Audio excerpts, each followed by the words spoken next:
Yo, what it is, man. First of all, man, look, good to be back on Thursday night, the Undisputed GOAT podcast with the big three, myself, the Undisputed Champ, BRF Sports, and Flash. But before we get started, man, I would be remiss if I didn't give a quick send my thoughts and my prayers and my love on behalf of the big three to Apache High up there in Georgia, man. There was a mass school shooting up there. A lot of people were hurt. A lot of people were unalived. So let's have a quick moment of silence for that school and the people in Georgia, man. Prayers up for all of my people in Georgia, from the 706 and from the Undisputed GOAT podcast. Our prayers and thoughts are with you guys. And all the hard work that the community is going to need in order to heal. We feel your pain and we love you. So let's give a moment of silence to them before we even get started.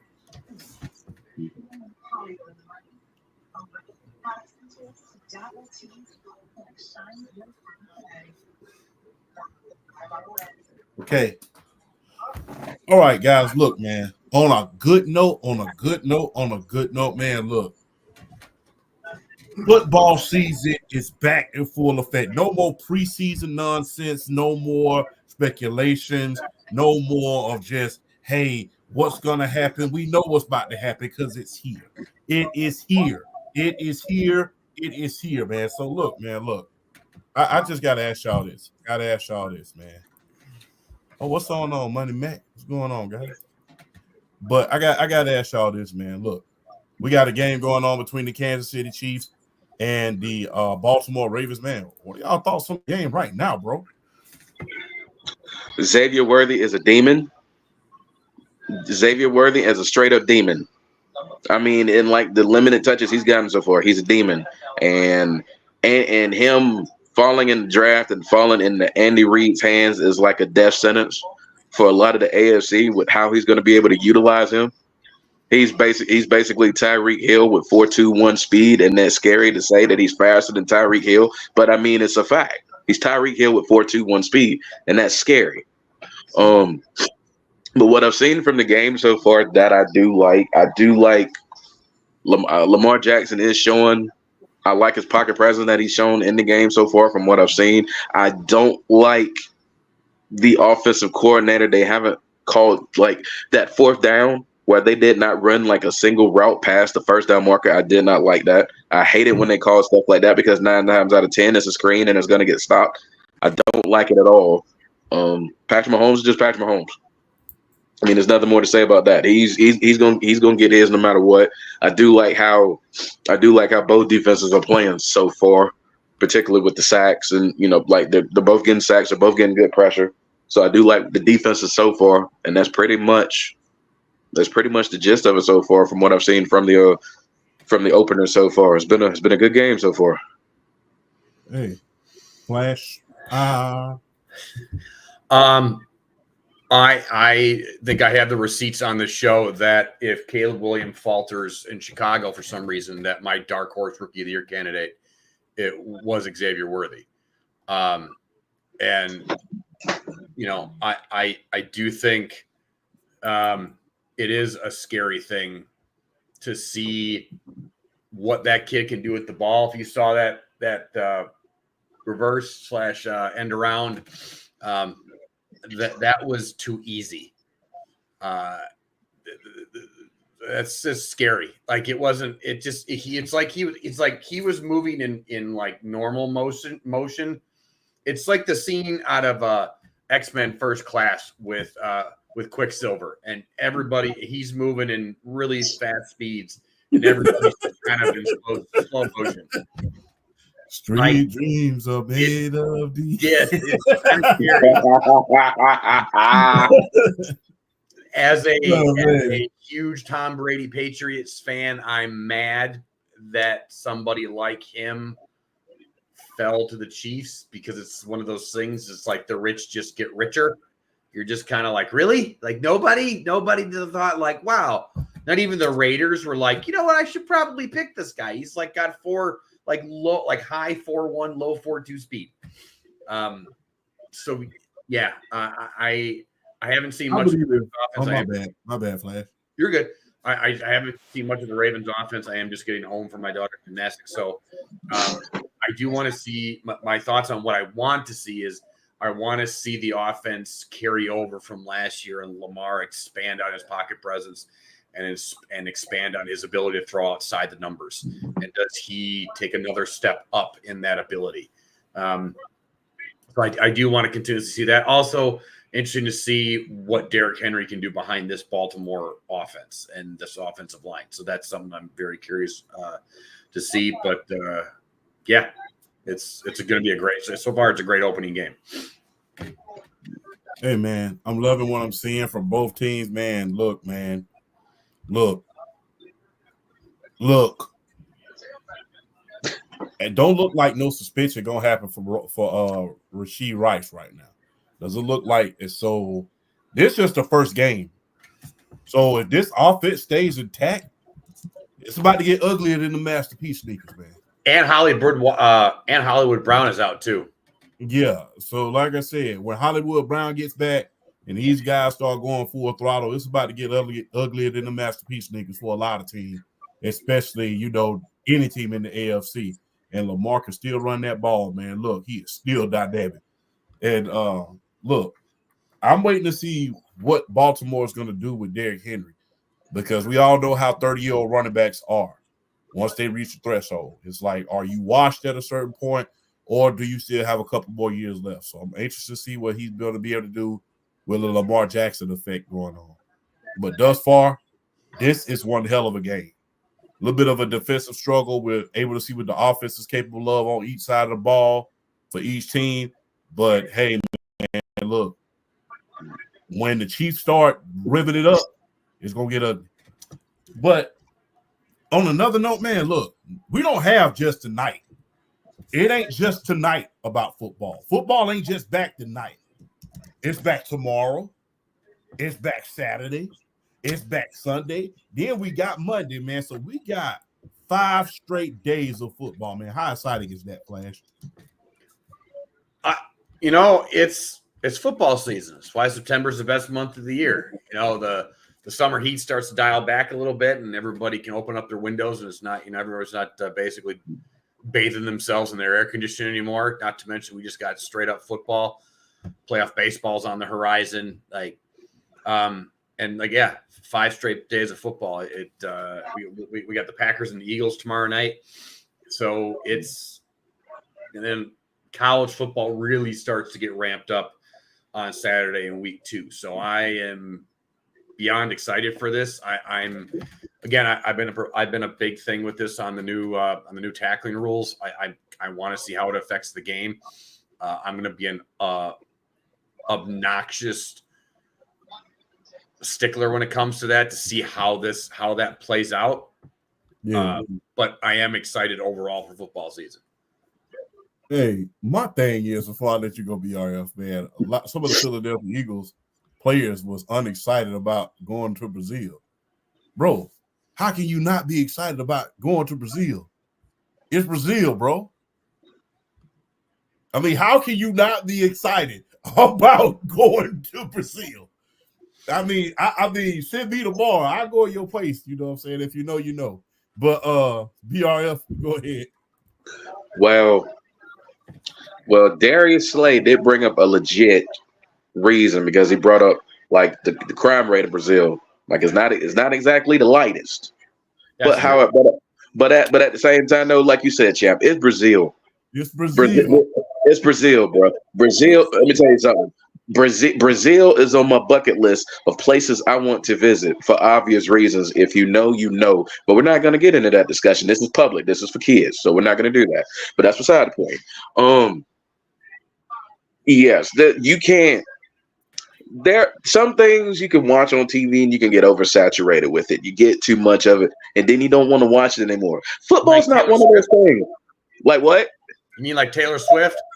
That's another that's a whole nother can of worms right there. That's a whole nother can of worms. But football, can of worms. I hope you're ready for the dirt. I'm telling you.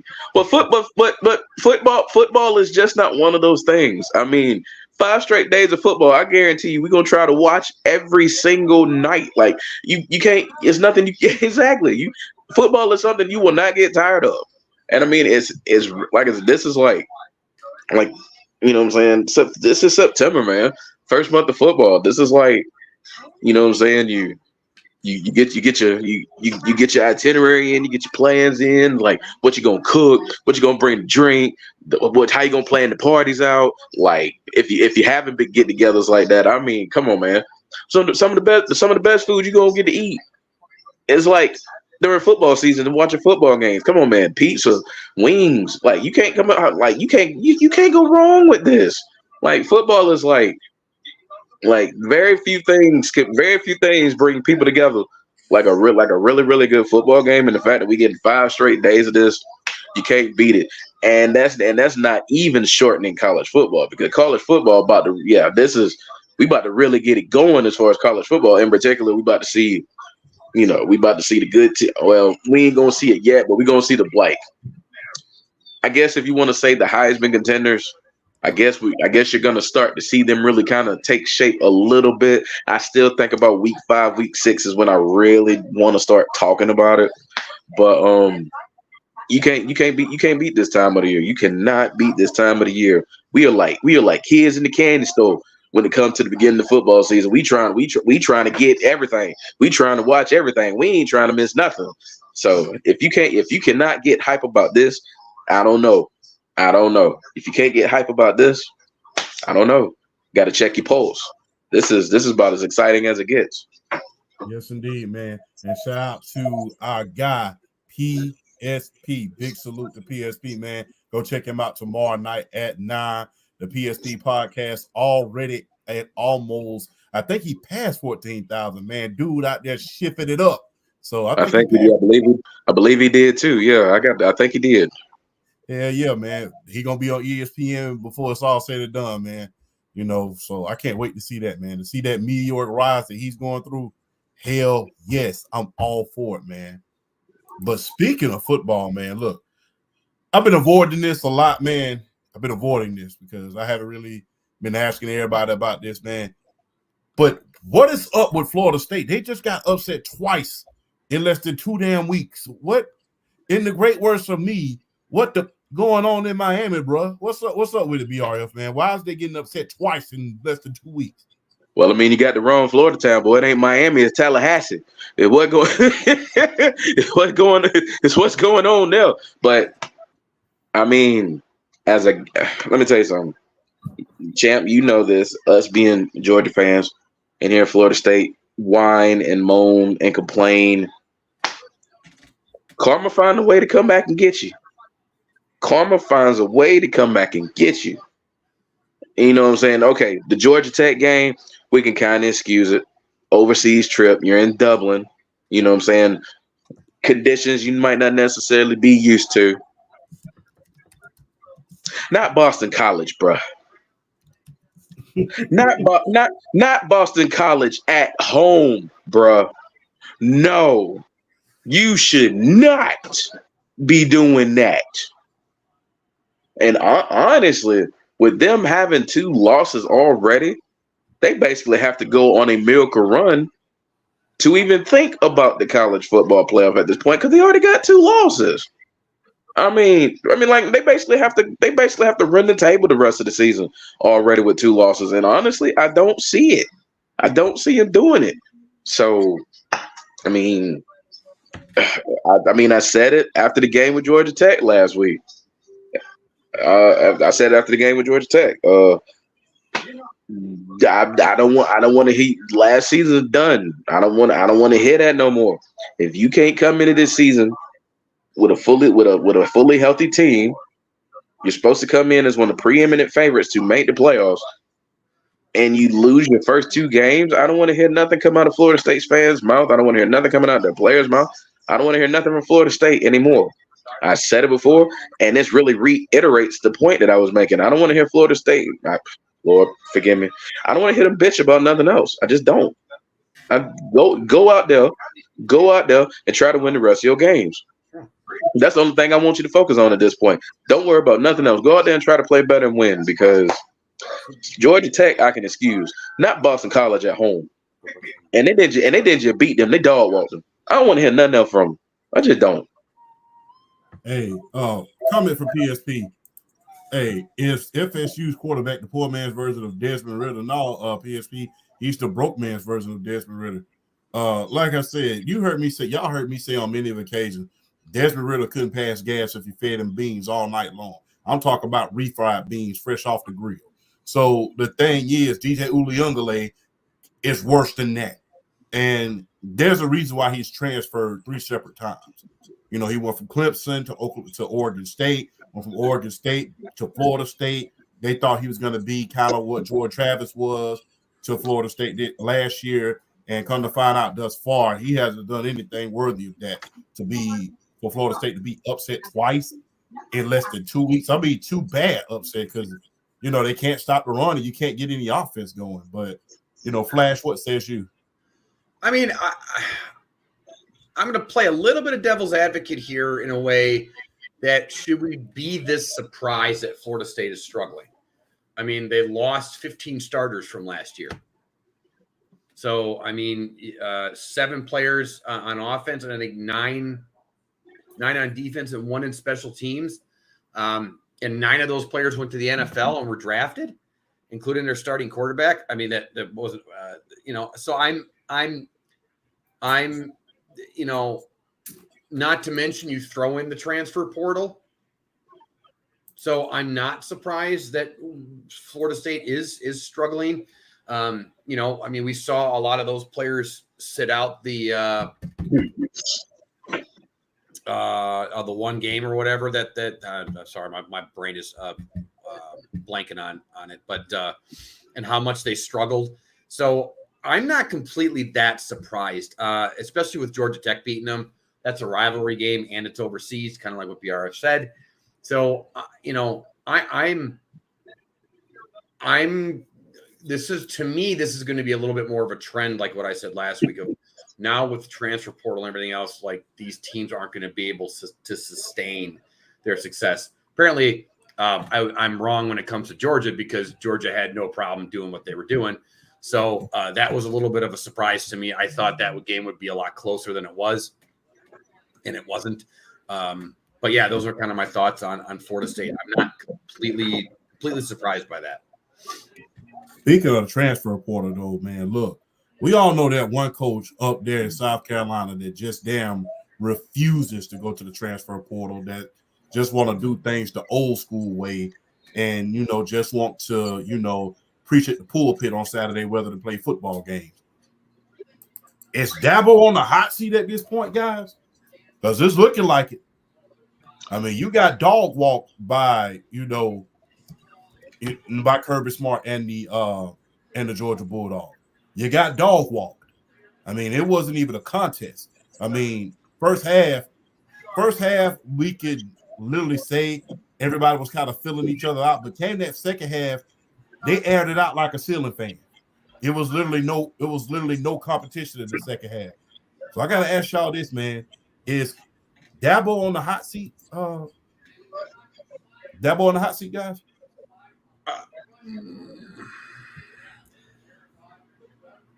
No, not yet. I don't think quite yet. I do think that was a really poor showing. Again, I expected a lot more out of Clemson in that game. I expected that game to be close and then have Georgia pull away late. That not a blowout. I mean, there are articles that have come out and said right now that the coaching staff completely failed. Again, Clemson was that team that was kind of in line with you know, Georgia and Alabama that has just been constantly successful. And again, I see these teams kind of coming back to the pack. I just expected a lot more out of that team. He still is a 2-time, you know, national title winner. You know, so I'm not, you know, and it's pretty recent, 2016 and 2018. So it's not like he's completely on the hot seat yet. But if they don't, you know, they don't show more than what they showed last week, then yeah, we're going to have some problems in Clemson. PSP, if he doesn't get ahead with the times, should crucify. To be honest with you, look, every coach at one point or another has to get ahead with the times. And this goes all the way back from Bear Bryant all the way up to, today's coaches. Coaches are no longer able to sell their names at this point. You're not only, I believe that's why Nick Saban left the game. You're no longer able to sell yourself on, okay, this is Alabama. I'm Nick Saban. I can get you to the NFL. And now you got to pull out that checkbook and show these boys, these young men, what you're made of as far as putting your money where your mouth is. They're not trying to go nowhere just to sit in the bench for a couple of years. And guess what? If I am, I want to get paid for it. So the thing is, for you not to be able to go to the transfer portal in order to realize, hey, where the game is going and where the game is heading, that just goes to show the stubbornness of him as a coach. You can't stay behind the times and expect to succeed. And while people are talking about Deion Sanders and Coach Prime, how he banned a reporter, hell, Dabo Sweeney banned I think the little kid was like 14 years old. I mean, maybe even 11. He banned him from a radio show because he aired him out, in front of everybody and asked him certain questions. So the thing is, you have got to get ahead of the times. You have got to catch up. Because the thing is, look, you are arguably in the weakest conference in the USA. I don't think it's arguably. I don't think it's arguably. You are in the weakest conference in the USA. Thank y'all. So you're not in the SEC. You're not in the Big 12. You're not in the Big 10. You're not in either one of those conferences. So now it's just you and whoever's below you. Miami hasn't been relevant in years. Florida State, although they went on that infamous run last year, guess what? They haven't been relevant in years. Miami looked really good, though. Yeah, Miami looked really good. But for the sake of argument, guess what? We hear every year Miami's back. I know, but they look really good. Yeah. I just wanted to point that out. You continue. Sorry, go ahead. But the thing is, look, every team in that conference have been irrelevant for years. You arguably have the biggest name. You've had the track records of some of the best players going to the NFL. When you think about, regardless of the trouble that he got in early in his career, when you think about Deshaun Watson, when you think about that defensive line and Dexter Lawrence and Colin Farrell, when you think about Travis Etienne in the running back positions, when you think about some of those wide receivers and T. Higgins and Justin Ross, shout out to Phoenix City.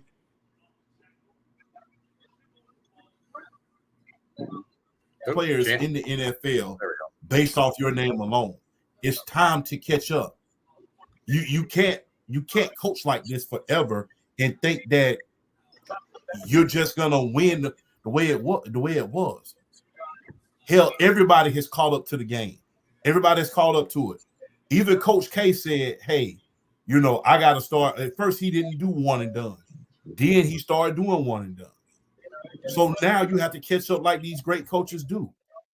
So guess what? If you cannot be a great coach with things at your disposal, how can you possibly be great? Anybody can be great when everything's comfortable for you. How great are you when nothing is comfortable for you? That's my thing. But whoever wants to go next. Go ahead, BR. Yeah, I agree with Flash. He shouldn't be on the hot seat yet because he still has the cachet behind him with the national championships, with the pedigree of all the talent he sent to the league. He shouldn't be on the hot seat yet. But at the same time, though, there's really nothing else I really need to add as far as like he needs to. He really, because I feel like. Because like what Flash was talking about with the NIL and the transfer portal, how the elite teams are kind of going to come back to the pack a little bit. But as true as that is, they are still using it, which still kind of allows them to maintain a level of, maintain, their status as being like, favorites, whether it's winning their conference or winning their national championship. They're still making use of that. That's why you get a team like Georgia who, well, I honestly, after the bulletin board material Clemson gave them, I didn't think it was going to be that close.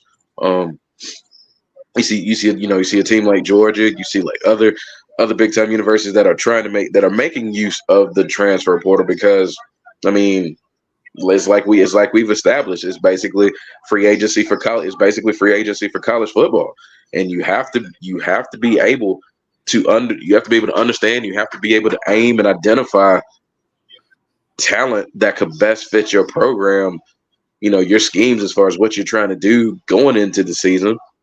And I feel like the best universities are the ones that know how to identify it, but not just pull them, but be able to use them effectively to help them win games. Because like a team like Colorado, like Colorado, like they've definitely made use of the transfer portal, and they're still kind of a mid team for the most part. So it's all about how you use that talent when you get it.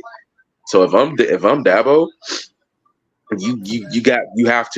you have to start really making use of the transfer portal, because you're not, with the defensive pedigree that you have as far as players that have come out of your school, whether it's AJ Terrell or Dexter Lawrence or Grady Jarrett or Cleveland Farrell or Vic Beasley. Vic Beasley had one breakout year. I mean, just guys like that have come into the league. You have a pedigree of guys that have come to the league and been successful. Same thing with your offense, like Deshaun Watson and Justin Lawrence and Travis Etienne, and like you said with the receivers, T. Higgins, Justin Ross. Like he's got pedigree there. You would think a guy with a pedigree like that would be able, even if it's not necessarily, hey, I'm such and such, you can come here. Just at the very least, be able to get quality guys to come in, and that he would be willing, that he would play immediately and can make an impact. So I don't think he's on the hot seat yet, but if they have like I don't know, they go like 8-4, 9-3, barely missed the playoffs, I think we have to have that conversation next year. Especially if he's like going into next offseason, if he's still not making any use of that transfer portal, if he has like a so-so year this year and misses a college football playoff, we are definitely having a hot seat discussion next season. Real quick, another question from the great PSP. Just real quick, do you think FSU made a mistake by not bringing in Coach Prime, considering that FSU? Nah. I don't think so either. I think Frank Norvell is doing. I mean, I think Frank Norvell, they had a good year last year. I think if it hadn't been for the injury to Jordan Travis, that they definitely would have been in the running for a natty at a certain point. I don't think they would have beat either Alabama or Michigan or any of those teams in there, even with Jordan Travis. But I mean, I don't think they made a mistake. They got the right guy. They got the right guy in there at the right time. And I believe that Frank Norvell, once he gets the right quarterback in there, I believe he's going to continue to do some amazing things for FSU. I believe he's going to do that. But there's another team in Florida that I want us to talk about, man. Look, man, everybody loves Florida. Everybody loves Florida State.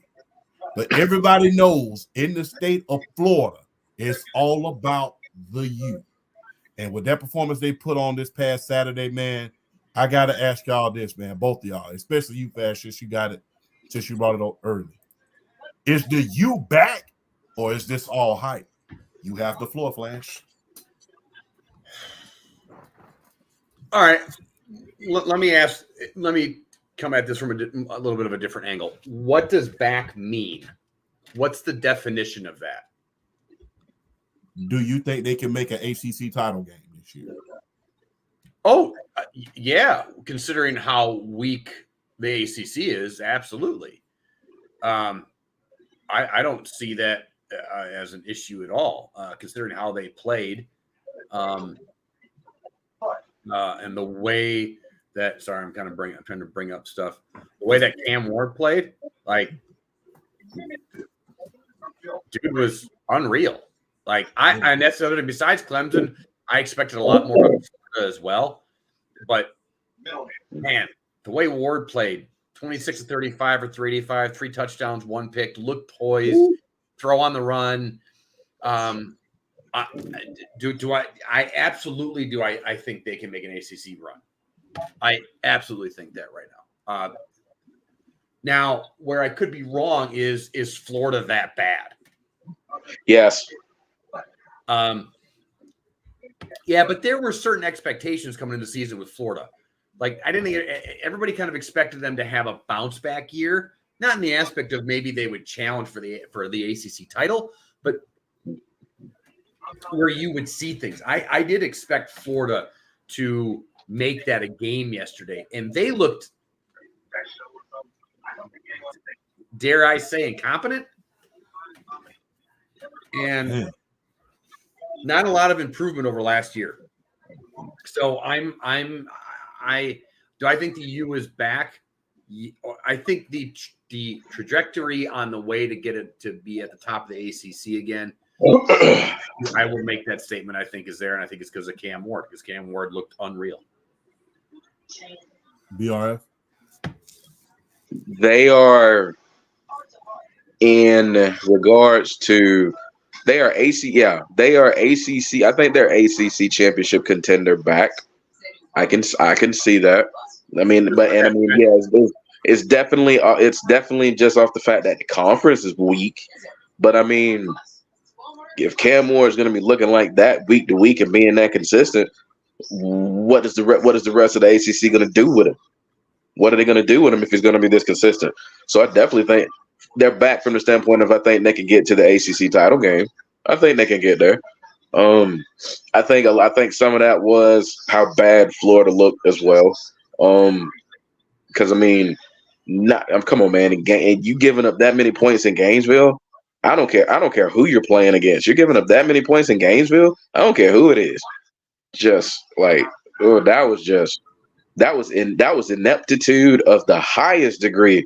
The way they looked, that was awful. So, yeah, I think they are back in terms of, I think if they stay consistent like they were against Florida, they can make the ACC title game. I think they're back from that perspective. They're not national championship back by any means, but they can get to the ACC title game. Hey, man, I think one thing that has been lacking for the U the last at least 20 years is a quarterback. They haven't had a super legitimate quarterback since, I will say Ja'Cory Harris. You know, Ja'Cory Harris was pretty good, but I don't think they had a legitimate quarterback since then. And I think that now that they have a quarterback that they can build around, at least for this year, because they had good defense last year. And, you know, if you know Miami like I know them, you know that turnovers in defense is always going to be a constant. So I think that with Mario Cristobal, with him being a University of Miami alumnus, with him being part of those 80s national championships team, and with him coming from Oregon, you know, to help them win. Because, you know, Mario Cristobal came from Oregon, a prominent program, and helped that program become winners. So for them to have all of that going for themselves, I think they have a legitimate reason to say, hey, they back, and you can at least get into the first round of the college football playoff. Do I think they can beat a team like an Ohio State, an Ole Miss, a Texas, or any of those SEC teams? No. But them even being in a conversation for the college football playoffs, considering the history of the University of Miami and how they came about, not to mention, you know, all those great players that we know and love as legends in the NFL. I think them going to a college football playoffs would be not only good for them, but hell of a for college football. Because let's just face it, man. Look, we can hate on the University of Miami all you want. We can hate on Notre Dame all we want. We can hate on Alabama and USC all they want. But when those 4 teams are winning football games, college football is exciting as hell. BRF? Yeah, I was actually getting ready to make that point. See, you stole a little bit of my thunder there, but I was getting ready to make that point. Like, yeah, like Miami is kind of like with other sports, kind of like what the Knicks and the Celtics and teams like that are in the NBA, or like the Yankees and the Dodgers, teams like that in Major League Baseball, or a team like dare I say, like like the Raiders, or yes, teams like old franchises that have been used to winning, win a while not being relevant, but then maybe like finding like that lightning in the bottle to maybe do something like sports are better when teams like that, the older franchises are succeeding and doing well. So Miami definitely falls into that class in sports as far as like the sport is better when they are succeeding. So they, as a university, as a program, they like as far as a national thing in the United States of America, they fall into that class. They definitely fall into that class. Yes, indeed, man. And look, I cannot wait to see because I think it's a foregone conclusion that they're going to win this. They're going to win the ACC. I think with Cam Ward, the way he's performing, like Flash said, they're going to win the ACC. It's just a question of when you start playing out of conference team, when you come down south or you go up north, what are you going to do then? Because, it's all fun and games when you're playing in your conference and you just out here just running through people like a hot knife through butter. But, when you got to leave the friendly confines of the Orange Bowl, or, you got to go on the road in order to, face one of these SEC squads, what are you going to do then? So it's going to be interesting to see what happens. But I really think that once I got to wait until it gets later on in the season, because we saw this go on before. They go off and win about 5 or 6, then it's like it just doesn't look the same anymore. But I have to say, I can't wait to see what they're going to do. And if they can win the ACC, then we can say the U is back. Any thoughts? No, I agree with that completely. I'm just going to kind of repeat what I said before. It all comes down to Cam Ward. Cam Ward can take them where they want to go.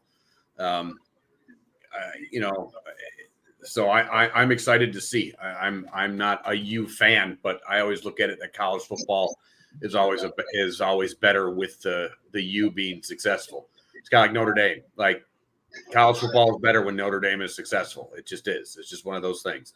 So I want to see the U successful, just like I want to see Florida and Florida State successful too. Like when those teams are successful, college football is completely better. So I hope both those programs kind of turn it around. Hey man, look, I can't wait to see it. When the historic teams are doing good, everything is damn good, if I can say that, man. But I do have a hot take for you real quick, man. I'm finna put y'all on the hot seat real quick, man. Who is y'all Heisman leader thus far? I hate doing it after like so few games. Like I said, I don't like talking about Heisman hopefuls until at the very least week 6, when there's been a little bit established and there's been a little bit of, the good teams establishing themselves and the good players establishing themselves, putting themselves out at the forefront as far as like being able to make that trip to New York for the Heisman. But Cam Ward looked good against Florida. He looked good. Go ahead. No, I'll let you go ahead for that. No, you're good, dude. I'm sorry. I shouldn't be interrupting like that. No, it's okay. But I don't want to like Cam Ward looked good. Ollie Gordon thrashed. He looked good too. So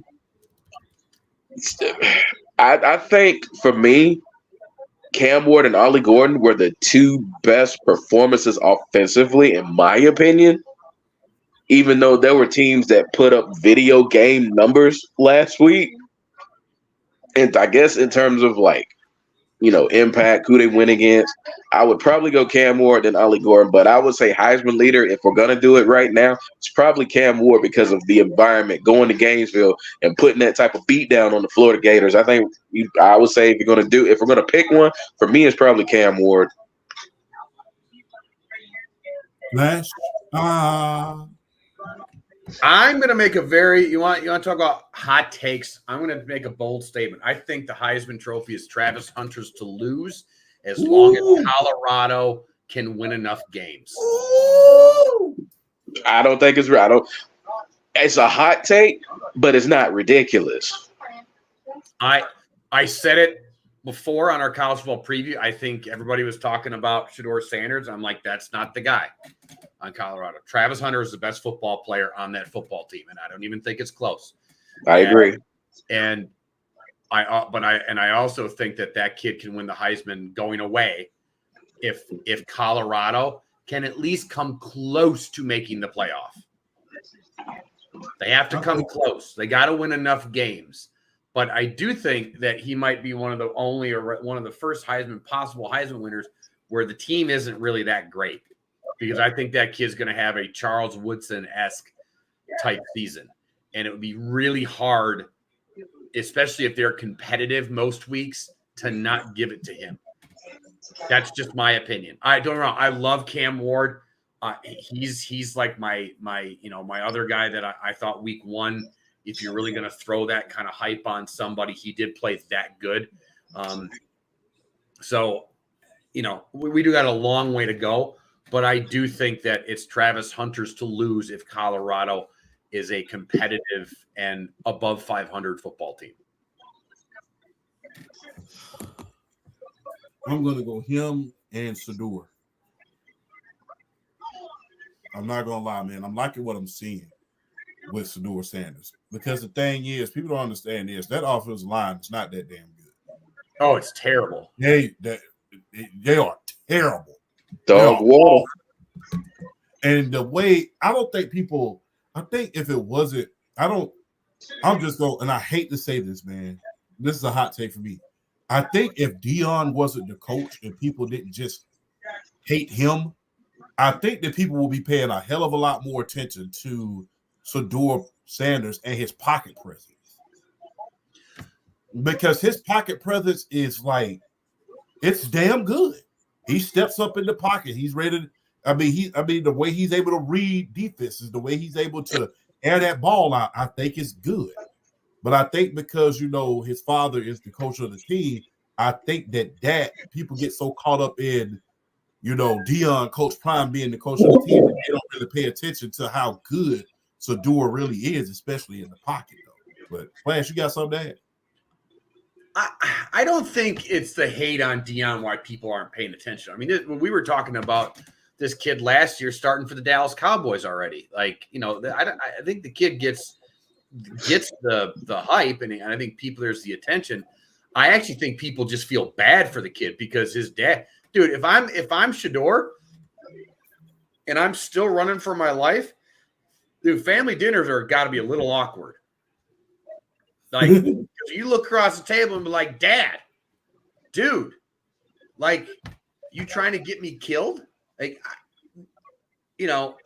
that's a big failure on Deion's part, is to not put enough protection for his own kid at quarterback and to put him in a space to succeed.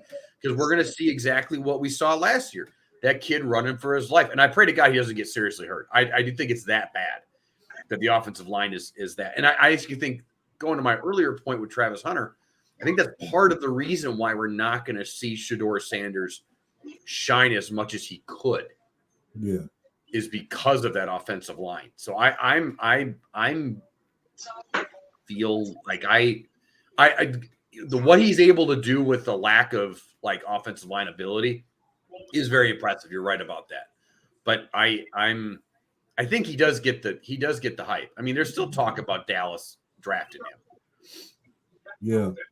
In the great words of that coach off of Friday Night Lights, you guys are not pass blocking. You are just standing aside and waving your hands.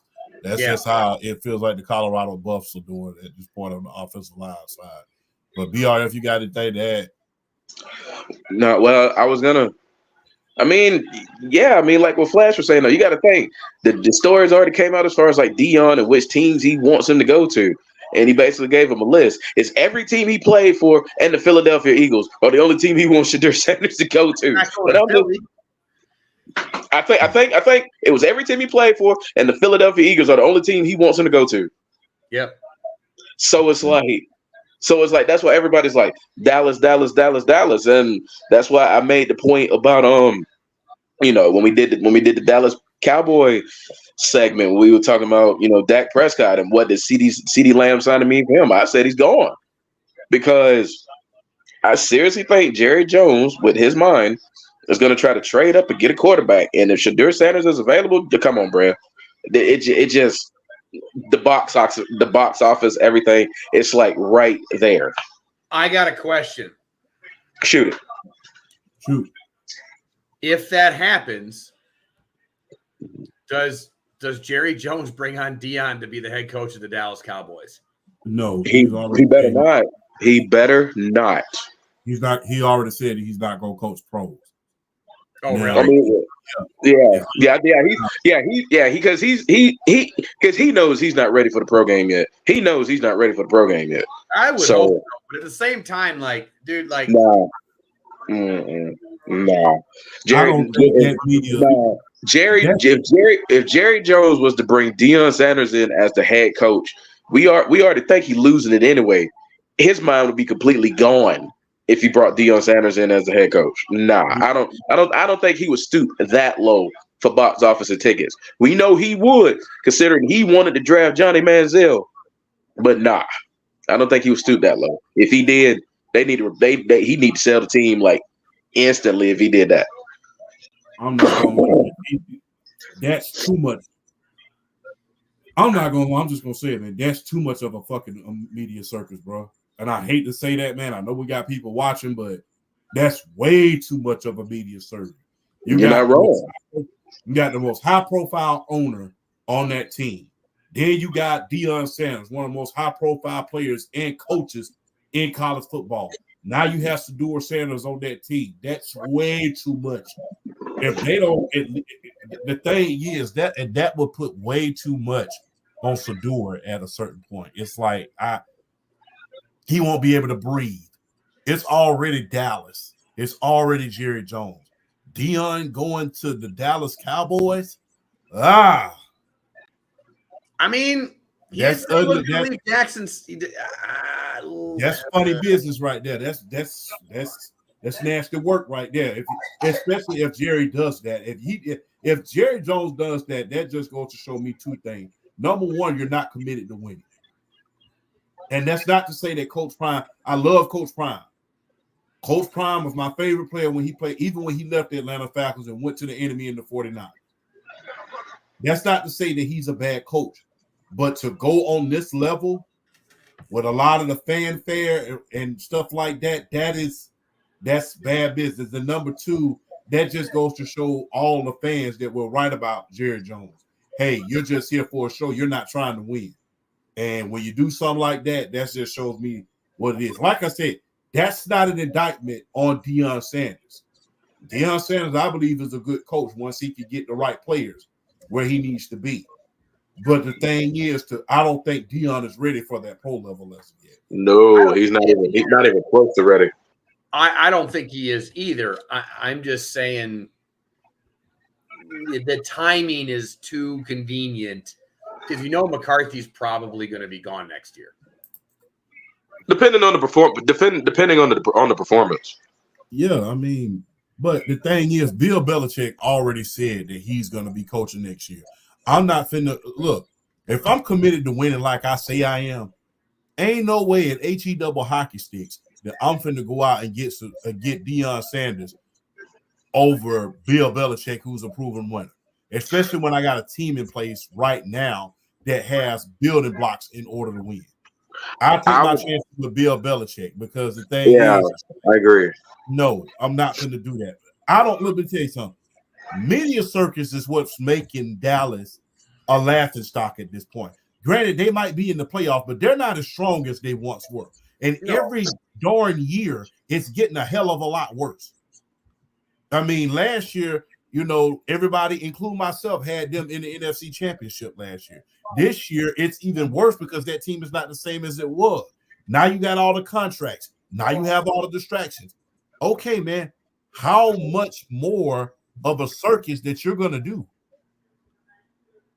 You can't just be all I about don't disagree with any of your points. I just think Jerry Jones is that type of owner to do something stupid like that. He better sell the team if he did it. That's all I say. Because it's hard to take him serious as it is. If he made that move, he better sell the team.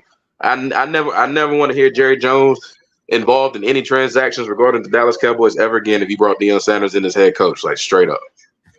Hey, shout out to Mr. Watson too, man. Shout out to Mr. Watson, the best in the West. Shout out to the Sports For You podcast. Check him out every Tuesday and every Friday, man. One of the better sports podcasts on the West Coast. I call y'all the best in the West for a reason, man. Shout out to them. I got one more quick point before we move on to as far as the Dallas Cowboys. When teams like the Atlanta Falcons, when teams like the New Orleans Saints, when teams like the Cincinnati Bengals, who have been perennially bad, have conference championships since 1996 and you don't, that should tell you something right there. Exactly. But moving along, man, speaking of the NFL, man, we're gonna move on from the college ranks to the NFL. And I gotta ask each and every one of y'all this, and we'll start with whoever. Who's on the hot seat? You can name a player, you can name a coach, or you can name both. Whoever wants to go. Flash, you go first. NFL hot seat? Yeah. NFL, yeah. We just got done talking about the Dallas Cowboys.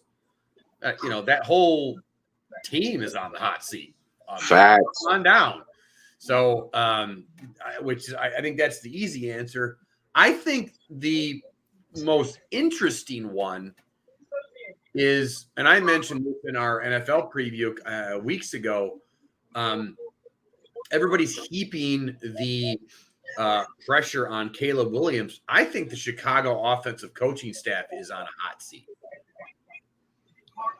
Okay. The amount of overhaul that team did in not only trading Justin Fields, paving the way for Caleb Williams, but getting all that offensive talent, you have to perform. You have the best college prospect at quarterback, arguably since Andrew Luck. Okay. So, and you are a franchise that is historically bad at producing quarterbacks. Like they never have. The best quarterback in their history is Sid Luckman and Jim McMahon. And Jim McMahon, if you go back to his BYU days and you go back to his days in Chicago, like at BYU, he was slinging that ball all over the field. And in Chicago, it wasn't really like that. I mean, obviously you had Walter Payton and stuff, but they've never produced a quarterback ever.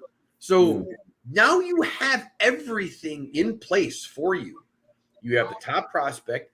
You have talent at all the skill positions. Like you have one of the deeper wide receiving cores in the league now. Solid tight end, pretty good-ish, sort of offensive line, but good enough. You better perform. Yeah. You just do. And you're also in – but again, here's the thing, though. They're in a division that isn't anything to sneeze at. Like I know Minnesota's probably going to take – they're not going to be as good with you because now they don't really have any quarterback play unless Sam Darnold magically, stops being Sam Darnold. But you still got Detroit and Chicago. I'm sorry, Detroit and Green Bay. And both of those teams are Super Bowl contenders. So you have to get – well, you better look good. Otherwise, I actually think if they look bad, Williams looks bad, I think they're on the hot seat right away. I don't think there's any like ifs, ands, or buts at all. I think it's going to be like hell to pay in Chicago if they don't succeed this year. I'm not saying Super Bowl or even deep playoff run, but you better look good. In the great words of Joe Budden, you either hire a cop or you be liking the cop, or you'll be forced to leave early like you Byron Scott.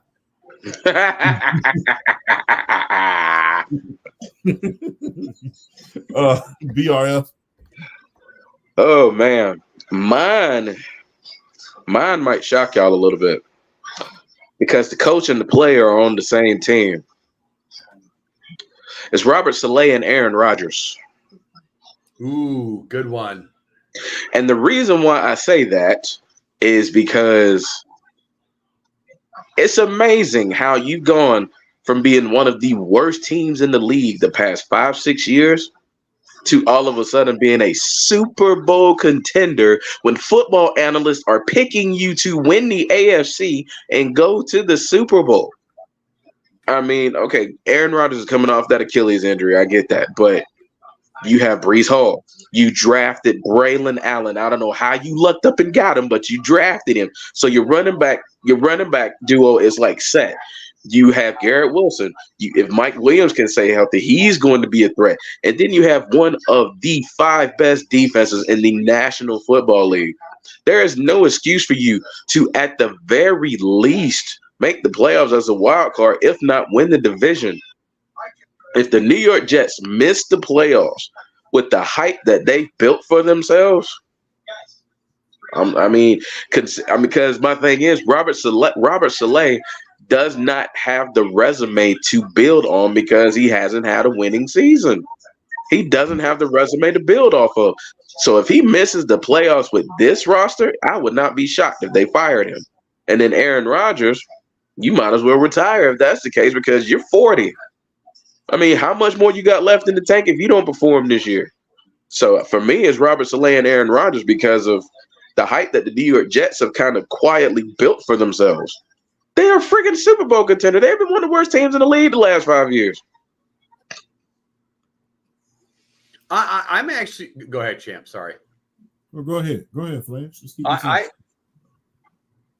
I'm kind of confused on and by the way, BBRF, I completely 100% agree about this assumption that Aaron Rodgers is going to be good.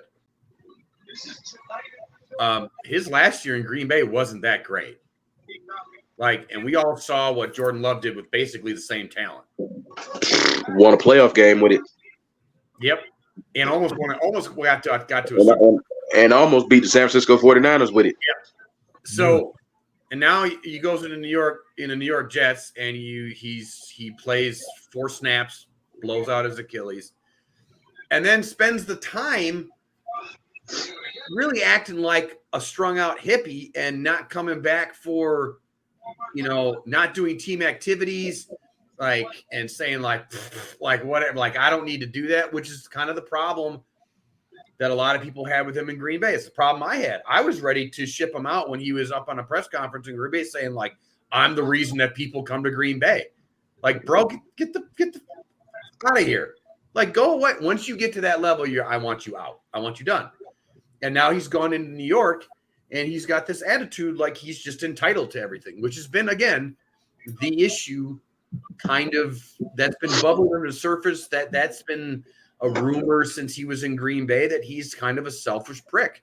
And, so now you just added a distraction to your team just because you wanted to be like a child. All right. You want to go do your sweat lodges and do your, dropping acid tablets and all that kind of stuff. And your ayahuasca or whatever you call it. Whatever you want to do and whatever, that's fine. Thundercat type shit. But I just don't think he's engaged. I think he just wants other things in life, which is fine, but then dude, move on. So if we go into this season and he, for lack of a better term, I apologize for the kids out there, but shits the bed. Dude, if I'm the Jets, man, because because that's a Super Bowl ready roster. Yes. Yeah. And so if he poops the bed, what do you do going into the offseason then? Do you get ready to draft the quarterback? You better be willing to trade up some capital to trade up and get a quarterback, because for all those rookie contracts come up for payday, because I just I like that. You got a point. Yeah, about to say, yeah. You got a point there too. The Jets are on the hot seat. I completely agree. Two players that I'm gonna say really is on the hot seat this year, man. Number one is Deshaun Watson. Deshaun Watson, my man. Look, I admire your talent. Hey, in your Houston Texans career, you was throwing it out of the park. But ever since you gotten that little incidents that you've been getting into, now is like you are a shell of that. And the best that he's looked was that last drive right before he got hurt. That was the best he had looked. And then for Joe Flacco to come out to Delhi and off the golf course playing dominoes in the backyard to almost leading this team to leading them on a playoff run, that was nothing short of spectacular. It was like, wow. It was, literally came off the golf course out to Delhi playing dominoes to winning comeback player of the year. And the offense it was clicking. It was boom, boom, boom, boom, boom, boom, boom, boom, boom. So you got a lot to prove this year, man. Look, you're on the hot seat. Because if you don't win, they already there's a reason. Look, listen. There's a reason why. Because I thought they was about to go get Brandon Ayuk, to be honest with you. I thought they was about to free up that money and go get Brandon Ayuk. There's a reason why they gave you that big-ass bonus in the offseason and said, okay, we're going to free up $63 million in cap space. There is a reason why they did that. They see these other young guys coming into the league, and they don't want to waste. This is not the old Cleveland Browns regime. They're trying to win Super Bowls up here, and they're trying to bring something to that time. They're trying to bring at least a Super Bowl appearance. And it's just like, if you're not going to be that guy, I can understand the first year. First year, okay, cool. Second year, you get a mulligan. That's your second year. It's your third year right here. Now you're going, last year was your third year. Now you're finna go into your fourth year. You got the most guaranteed money in the NFL. Your whole contract was guaranteed. Not only that, your contract was fixed so that the first year, they only paid you $1 million. So when the NFL fined you for that year, they only fined you for that $1 million. So you're on the hot seat. Another has to be Russell Wilson. Got to be Russ. Got to be Russ. Because the thing is, can you stay on? And I'm not asking you to make, I'm asking him to be serviceable. But he was last year, though. He was in Denver. You go look at his stats, like. Yeah, I'm talking about as far as sustaining that. I don't want, if you go out here and play terrible and let Justin Fields take your position. Yeah. Yeah, that's what I'm saying. That's why I put him on. I don't think the way that Justin Fields played in the preseason, I don't think there's any risk of him taking over that job. So, if you don't come out here and at least be serviceable, hey, it's pretty much over with. Now, I don't want you to win in week one. Matter of fact, I want them to play certain songs just to distract you in week one. I don't want you winning nothing down here, down south. Champ! Stop it, champ. Stop. I caught you. Stop it. It's too late for March Madness. Stop. But I digress. Hey, you can play go hard if you Stop. But just to kind of annoy. But I don't want you winning nothing down. I want Russ to win. I want him to win, but you are definitely on the hot seat because guess what? You got better coaching. I think Mike Tomlin is a better coach than Sean Payton at this point. The only problem that I see getting in the way is that idiot Arthur Smith. That guy's an idiot. So, I mean, that guy's an idiot. I don't care what you do. I don't care. There's nothing that he can do unless Najee Harris and Jalen Warren go out here. That's what I was about to say. And rush for 1,000 yards apiece. There's nothing that you can do to convince me that you have any sense. Because in Atlanta, you showed that you got just enough sense to go out here and get hit by a car. So that's my thing. That's the only thing that I see getting in Russell Wilson's way. You have the weapons, you have the running game. That offensive line is a concern, and you have the defense, and you have the coach. But Arthur Smith is my main concern about Russ right now. But I think he's on the hot seat because I don't think if you don't at least be serviceable like you were last year, I think it's going to be some smoke in the city at this point. But going back to the chat, Mr. Watson, Justin Fields had every opportunity in camp and didn't succeed. I agree. That goes back to what Flash was saying earlier. Yeah. But yeah, I think Deshaun Watson and Russ is on the hot seat. Look, Mike McCarthy, that's an easy one. I mean, gotta hit on Mark. I mean, Mike McCarthy, that's an easy one. Oh. Mike Tomlin. If the Pittsburgh Steelers have a losing season this year, you know what? I don't really think. Look, I'm gonna just be real. Unless Mike Tomlin has like 5 straight losers, 3 straight seasons, he ain't going nowhere, and he's not going anywhere. No. The thing is this. I think we've all seen the Pittsburgh Steelers struggle on offense before, and that was in the Bill Cowher era. Because remember, he was running through offensive coordinators and quarterbacks like a hot knife through butter. And you got to think about it. During that era, I'm just going to be real with you. During that era, during the Bill Cowher era, the only thing that was holding them back is the quarterback position. Because after Neil O'Donnell left, it was just quarterback after quarterback after quarterback after quarterback. And Cordell Stewart played for a few years. Then Tommy Maddox. And then they didn't finally settle in until they got Ben Roethlisberger. So what I would say is this. Look, if this don't work, you need to start looking for another day to start drafting up in order to get you a quarterback. Because guess what? If you're not going to suck that bad, then at least you need to go up in the draft in order to get somebody. You know, you need to get away from trying to get a steal because quiet as it's kept, Ben Roethlisberger was a steal for you guys. He failed to y'all. You know, not a lot of teams. You're not going to get that damn lucky twice. You're not going to get that lucky twice unless Shedeur Sanders or somebody like that or Quentin Ewers fall to you. And I don't see that happening either. You know.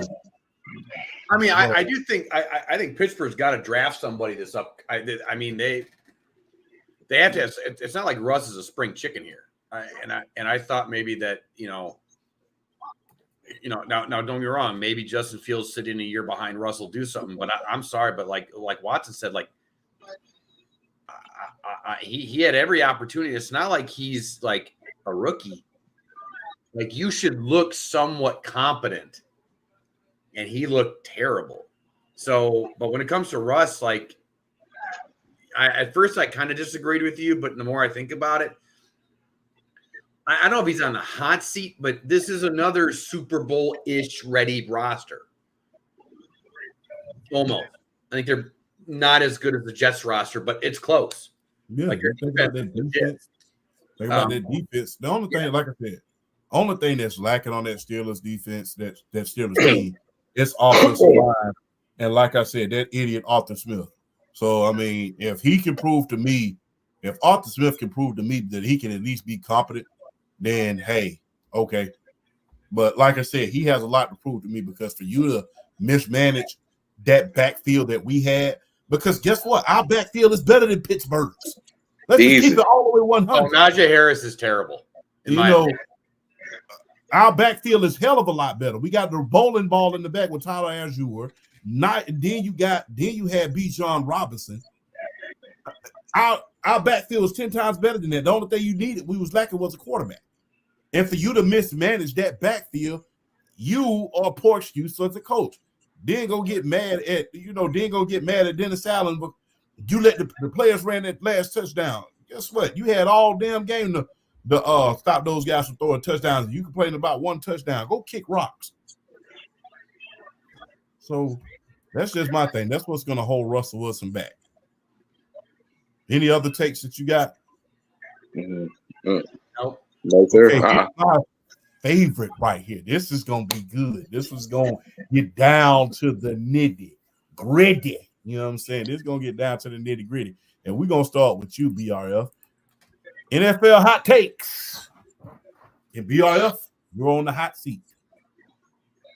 Champ, I told you before this segment, I told you in the DMs and IG, you're going to love this one because it hits close to home. And it's about our boys. We're going to have a top 10 defense and offense. Is that really a hot take, though? A top 10 offense and defense? Is that this really? The Atlanta Falcons? This is the Atlanta Falcons we talking about here. Is that, considering the personnel on paper, is that really a hot take? Considering that a lot of analysts and everybody still aren't taking our defense serious, even with the players we've added. I see your point. All right. You know, I don't know, man. I don't think that's too far of a stretch, especially when you consider Coach Morris to be a defensive coach. You know, I can see, and then with Grady Jarrett's coming back, Matt Judon, you have the best secondary money can buy with Justin Simmons, Jesse Bates, who is a Defensive Player of the Year candidate, AJ Terrell, then the other cornerback that we just brought in the draft. You know, I can see that secondary being up to par with one of the best in the league. But my only concern is, and maybe you can prove something wrong to me, is the linebacking core. I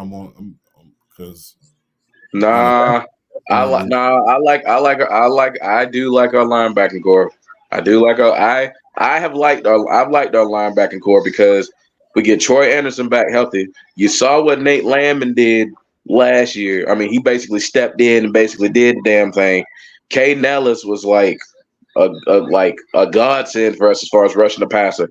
I do. If now you want to call the linebacker core the weak point now that you did add to the pass rush, I guess. But I like our linebacker core. I do like our linebacker core because our linebacker core, they don't miss a lot of tackles. Then they play downhill. They know how to play the run. They know how to hit them in the backfield. I mean, that linebacker core has got everything talent-wise, attribute-wise, to really be the glue to hold the defense together.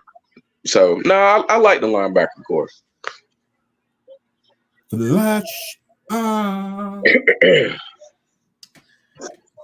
Washington Commanders will be in second place in the NFC East. Ooh, that's a good one. Gonna love to hear that. PSP gonna love you for that. I think we all can agree the Giants are going to be awful. They're going to be garbage. And I think Dallas is kind of the Walking Dead right now. I think that's kind of the issue that they have right now. That's the distraction. Is it basically is your starting quarterback the oddball out? How can you back your starting quarterback if you know he's not going to be there next year? So, and your coach. Is your coach going to be there next year?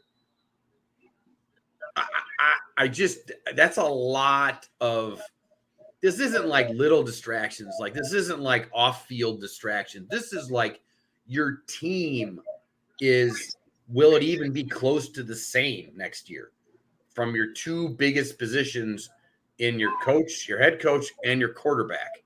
That's going to be a lot to overcome. And I just think Washington is kind of in a spot, and I think they come. I just think they're going to be okay. I think they're going to be all right.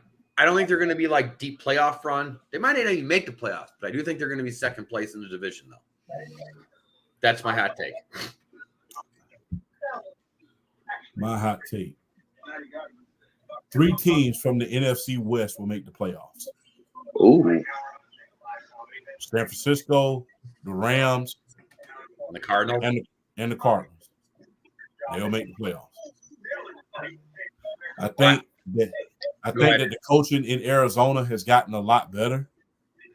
I don't have a lot of faith in Geno Smith at this point because, after that one little magical year he had with Pete Carroll, I don't think I think he got exposed again, and they got exposed all over again. It's just like, okay, you had that one little magical year. Now let's see you do it again and again and again. But, I think that if Kyler Murray can bring it all together this year and do some things on that offensive side of the ball with those receivers, with Marvin Harrison Jr. and those guys, I think that they can get something going. The Rams, the only thing that I wish they had right now I think the only thing they're missing right now is arguably, I would say, their second best defensive lineman of all time that ever played for that team. Because I put Deacon Jones ahead of him. But that's the only thing I think they're missing. If Aaron Donald would have came back this year, I would say, okay, I could see myself putting you ahead of the Niners. But the Niners got the best team money can buy. All of their players are re-signed. You don't have to worry about another distraction of a holdout. Everybody who's in key spots is re-signed. So I believe 3 teams in the NFC West will make the playoffs this year. But I like that take. It really depends on Kyler Murray staying healthy. Mm-hmm. It really does. I can make a COD joke, but that's just too easy. I'm just gonna leave that one alone. But yeah, it just depends on if he stays healthy. Like, you basically replaced DeAndre Hopkins with Marvin Harrison Jr., who again is one of the best wide receiving prospects since Calvin Johnson. So, like, James Conner is, if healthy, one of the better all-around backs in the league. So, it's I don't think I think that's a good hot take. Another hot take, man. Look. Hey, another hot take. From what I'm saying right now, the Baltimore Ravens are regressing. I believe. I'm not ready to say that yet. No, I'm talking about, let me take that back. Let me backtrack a little bit. I believe that the Kansas City Chiefs are in Lamar's head. I believe he's thinking too damn much. Yeah. I believe he's trying to do too much, and I believe he's thinking too much in this game. I really can't say they're going to regress. Let me backtrack that. I believe that this game he's thinking too much. He's trying to do too much. He's thinking about beating them because it's just like, I got to finally prove to myself that I can really, really beat the Kansas City Chiefs. These guys are damn near unstoppable, and I got to keep my team in the game, or otherwise people are going to keep saying bullshit about it. So, which rightfully so, it comes with the territory when you're a 2-time MVP. Go ahead. But yeah, I believe that they are in his head at this point. So sorry, I keep thinking you're done. My bad. I believe that Kansas City is in Lamar's head at this point. I believe that it's like you're saying to yourself, man, if I can't beat them this game, especially having one of the best backs in the league or whatever right now, if I can't beat them on Monday night on Thursday Night Football, am I ever going to? So I think we're forgetting how good Kansas City's defense is now. I do think that this is a little early Peyton Manning New England Patriot, where the Patriots were just in Manning's head. Those early 2000s years up until 2006, until he got over the hump.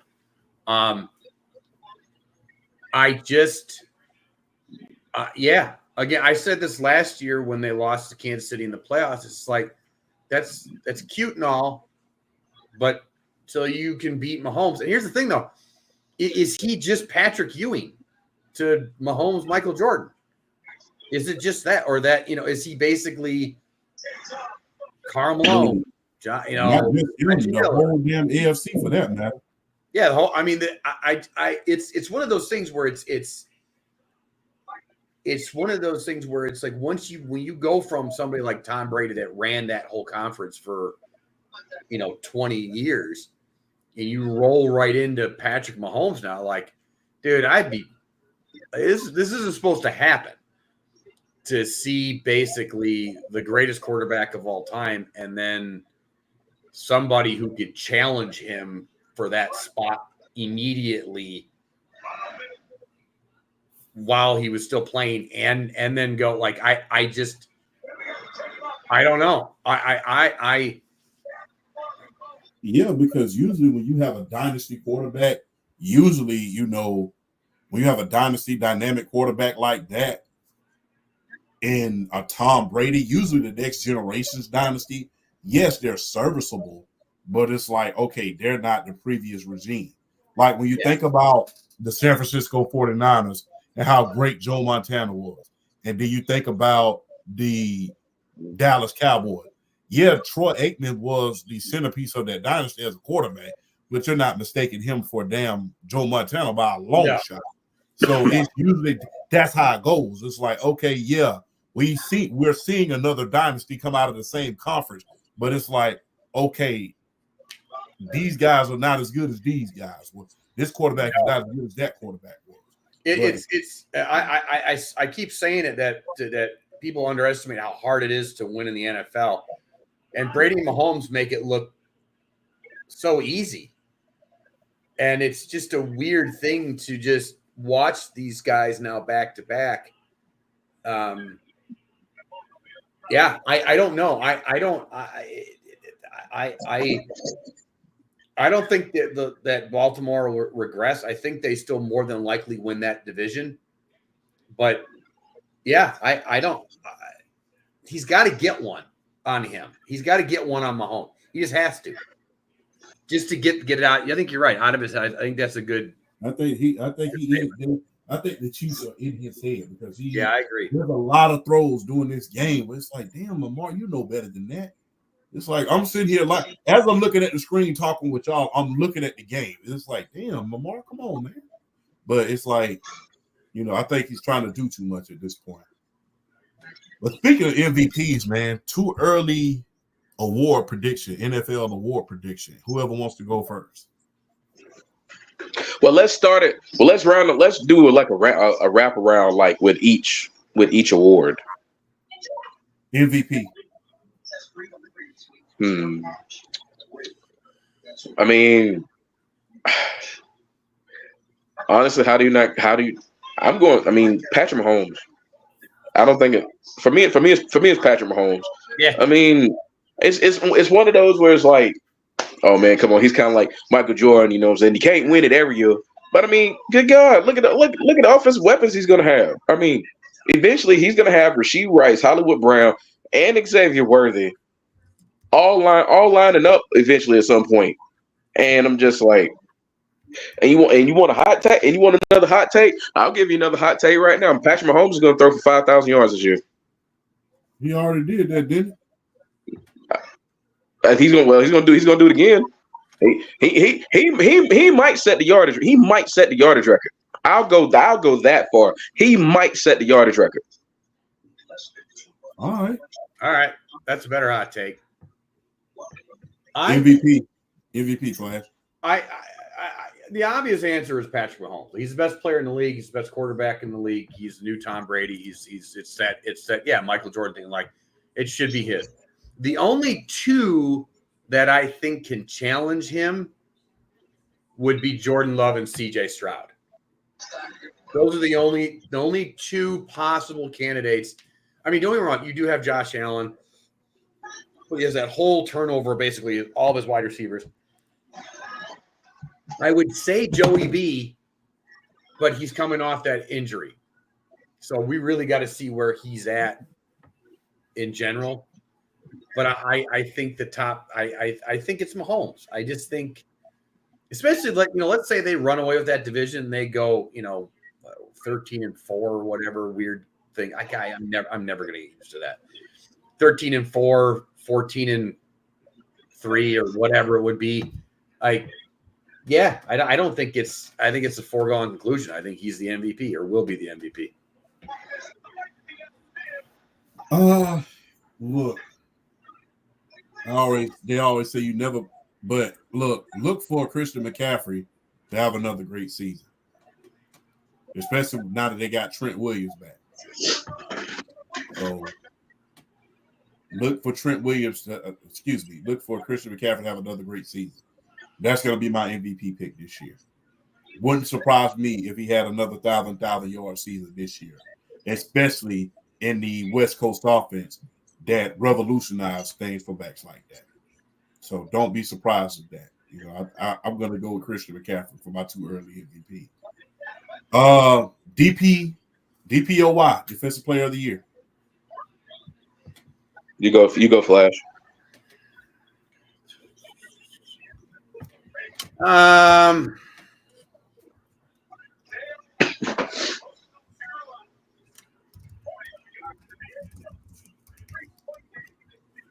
mean, go ahead. Go ahead. You go. I'm that one. Jesse Bates. Jesse Bates. Jesse Bates. The way he was playing last year, he was arguably the best safety in the league. And the thing is, people kept talking about Kyle Hamilton, but last year he didn't have a lot. He didn't have a Geno Stone on the opposite side of it last year.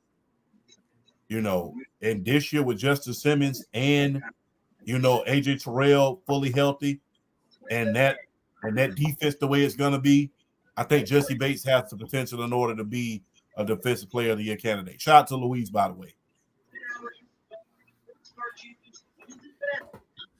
All right. I'll go. You want to go, Flash? Nope, you're good. Go ahead. As much as I want to say Jesse Bates, I got T.J. Watt, and he's going to get 20 sacks in the process. Okay. I was going to go T.J. Watt, and since you went T.J. Watt, and I wasn't, like, set on it just because he's coming off the injury, I think Myles Garrett finally gets his. He got it last year. Did he get it last year? Yeah, he did. He won it last year. Crap, my bad. Okay, I think he repeats. My bad. I think he repeats. Yeah, I just think he repeats. That's my pick. All right, then. Pipe bomb. So, who does the sack record, single season sack record, really belong to? T.J. Watt or Michael Strahan? I'm sorry. I understand that whole Brett Favre thing, but I mean, it counts. So it's Michael Strahan's. It counts. Flash? I mean, yeah, it's still Strahan's. I guess. I don't know. Like, it doesn't make me feel good to say it, but yeah, it's still Strahan's. I still maintain if Reggie White, if that strike year doesn't happen, that strike year in '87, Reggie White has that like 30 sacks that year. Like, that's how nuts. And I don't think people bring that up enough on how much of a terror Reggie White was that year. And that was a strike year, and he would have had like 30, 35 sacks. You know what's so funny about a Reggie White story? He was almost a New York Giant. Yeah. Yeah, he was almost a New York Giant. And because the owner wanted to draft an offensive line that never played for them, he missed out on potentially one of the most deadliest defense. Can you look, man? I still can't wrap my head around this. This is a quarterback's worst nightmare. You have Lawrence Taylor, Harry Carson, Gary Reasons, and Carl Banks as your linebacker core. Then you look on the front on that defensive line. You have Leonard Marshall on one side, who's a Pro Bowler, by the way, and Reggie White. Oh, pack it up. Yeah, I'm not. Look, I'm just gonna be real. If I'm quarterback that game, look, coach, I'm hurt. Yeah. I'm just being real. I'm hurt. I can't go. You know, my little pinky finger, so I'm just being real. And the crazy part about it, I'm trying to remember how Reggie White usually lined up on defense. I think Lawrence Taylor would have been behind him a lot. Yeah. So imagine, you can't chip. It's like pick your poison. You're gonna die one way or die the other way. And not only that, you got to think about this. This is a Bill Parcells defense. That's a Bill Parcells defense. So, yeah, that would have been ugly. If you don't know how great of a good coach that Bill Parcells is, in 2000, and I think it was 2001, Dallas Cowboys had to be one of the worst teams in the NFL before he got there. That team was number one in it was 2003. 2003, the year after the Tampa Bay Bucks won the Super Bowl. And their quarterback was Quincy Carter. I'll never forget, he took them from worst to first. That defense was number one in the league. And they were in the same division with Jimmy Johnson and the Philadelphia Eagles. That's how great of a defensive schemer that Bill Parcells is. So, yeah, if you can imagine Gary Reasons, Carl Banks, Harry Carson, Lawrence Taylor, Leonard Marshall, and Reggie White, that's like I said, if I'm a quarterback, I ain't even coming to the game. No. I'm staying behind. My pinky finger hurt. I'm done. But call that defense hell on earth. Yeah, exactly. So let's get to the predictions in week 1, man. You know, you got a lot of good games coming up, man. We're just gonna let this one play out because we already know, hey, I'm not for the bet against the Chiefs in no situation. But tomorrow night, and I'll go first on this, Green Bay versus the Eagles. I'm taking the Philadelphia Eagles. I'm right here, right? Huh? I'm right here, right? Wisconsin boy. Yeah. I gotta take the Philadelphia Eagles, man. Okay, whatever. But gotta take the Eagles. No, I'm just fucking with you. I'm taking the Green Bay. I just had to mess with you a little bit. I'm taking Green Bay Packers. Right. Go ahead, BRF, because we already know you taking Green Bay. BRF? Okay, we lost BRF for a moment, but I think that I think a lot of them Philadelphia Eagles players don't want to be in Brazil for some reason. Don't understand why, because doesn't want to go to Brazil. But I don't think a lot of those players want to be there, and I think that that's going to play in the psyche of Philadelphia at this point. I think that's why I'm giving it to Green Bay. So, you are Green Bay? Yeah. Okay.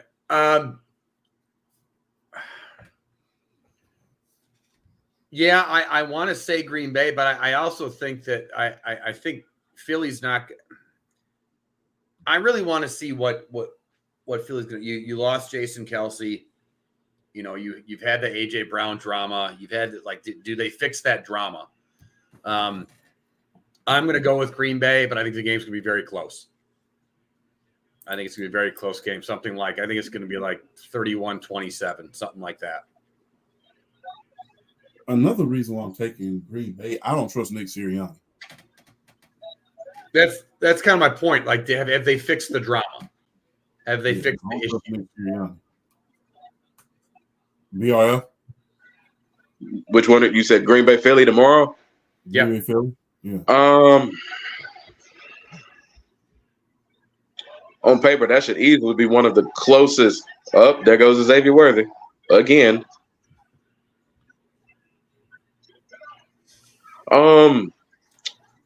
I mean, did you at least push him at the damn line? Man, he was about as open as you could get. That's what. I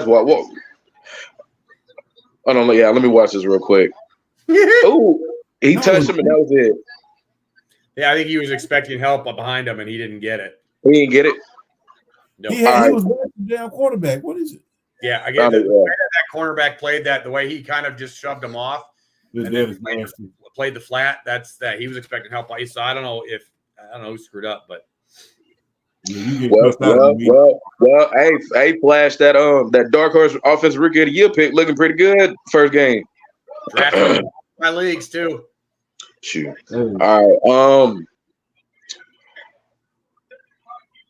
I'm picking Green Bay to win this game because I don't know. There's just something about they have the type of mindset that I can see to go into Philadelphia first game of the year and not only beat them, but potentially maybe put a beat down on them. But I think it's going to be a close game just because, it is still Philly at the end of the day, and they are going to show up. I'm going to go 28-24 Green Bay. All right. Awesome. Cardinals versus Bills.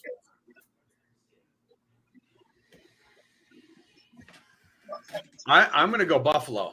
I don't think Buffalo falls off as much as people think this year. Struggles, but I think they're going to be fine. Yeah, I got Buffalo too.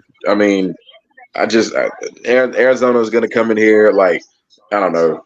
They got a bunch of young players, and I know Buffalo's replacing players too. But I feel like as long as Buffalo still has Josh Allen, they're gonna be okay. So yeah, I got Buffalo winning that one. And I'll take Buffalo as well. Next game, Patriots versus Bengals. Who? Patriots versus Cincinnati. Patriots versus Cincinnati? Mm-hmm. Mm-hmm. Well, my Patriots are going to be flipping terrible this year. Like, I'll put it this way. In fantasy, whatever defense is playing the New England Patriots, I would just pick up that defense for the week. I think they're going to be really bad this year. Okay. So, yeah, I'm going Cincinnati in that game. I think this is probably the easiest game to call this weekend as far as I'm concerned. Yeah. Okay. The board is unanimous, Cincinnati.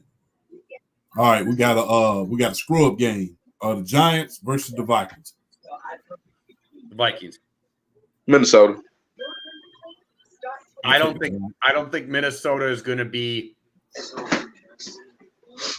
They're not going to be like really good because they don't have really a quarterback. But I don't think they're going to be. The Giants are going to be terrible. It's kind of the Giants are like right there at the Patriots. Like whatever defense is started against that offense, I would pick up that defense. Like I just think that whole team's going to implode. Daniel Jones is just, oh God, it's just terrible. It sucks too. Right. That dude had such a great nickname too. Having Danny Dimes as a nickname and you just fail. Like, come on, dude. Just I'm telling you, boy, more like Danny Nichols. Danny Nichols, yes. Yeah. I mean, that's why they put him on that penny. They didn't think he was worth a damn. But I digress. I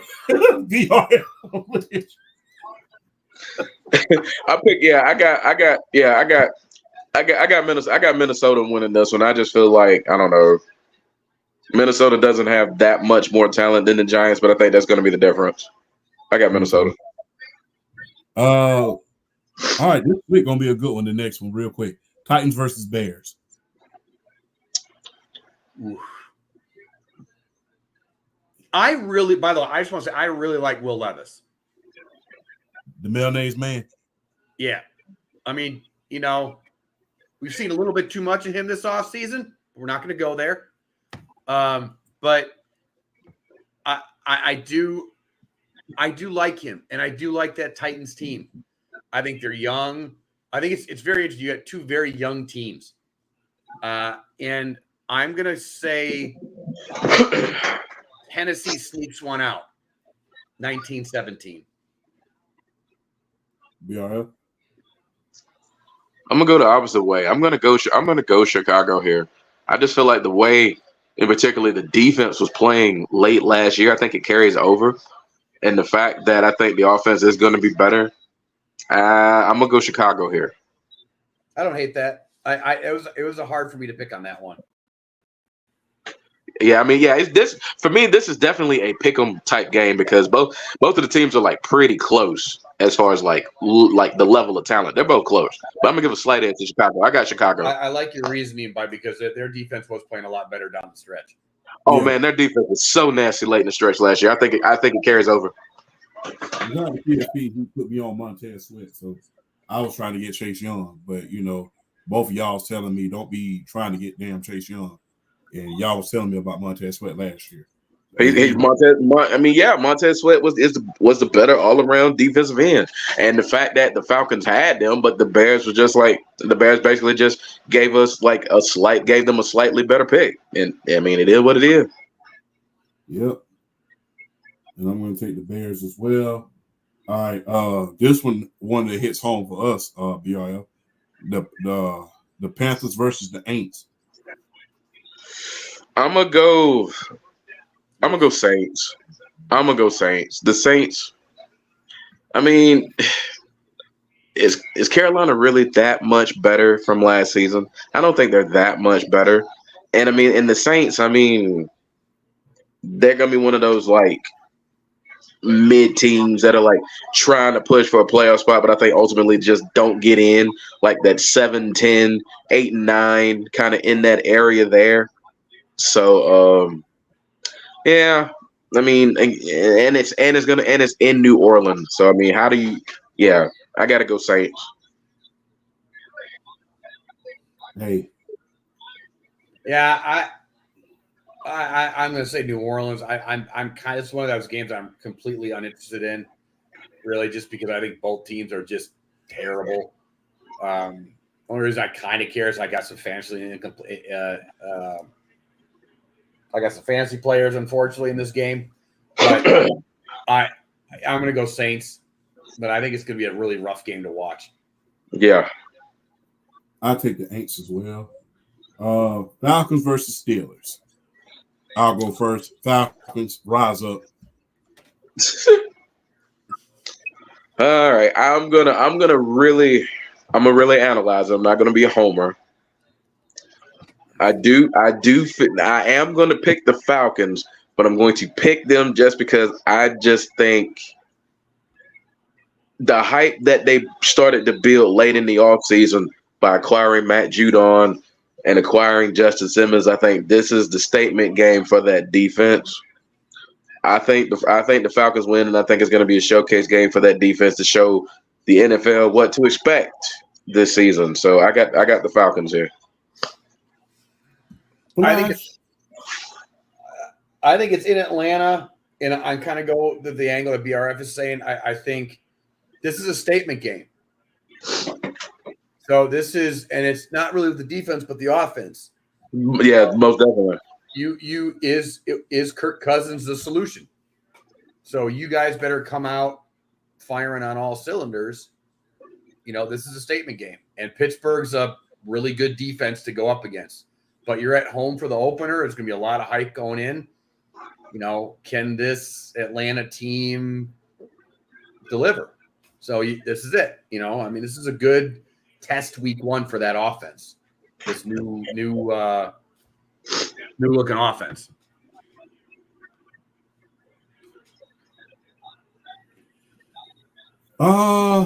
This one's a sneaky one. You got Trevor versus Tua. Not hot Tua, but Tua.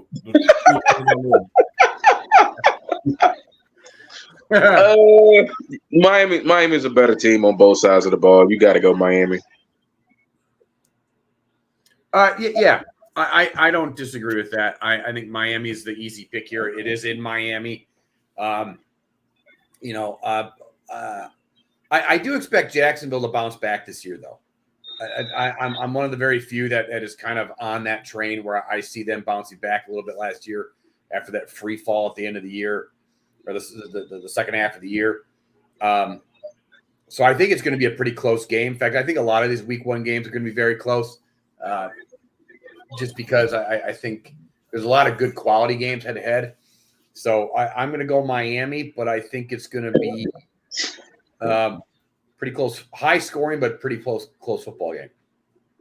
I'll take Miami. They're gonna run them off. They're gonna run their shoestrings off. This was a good one. Houston versus the Colts. Oh my God! They start week 1. They start off against each other. Good Lord! I have both of these teams making the playoffs in the AFC.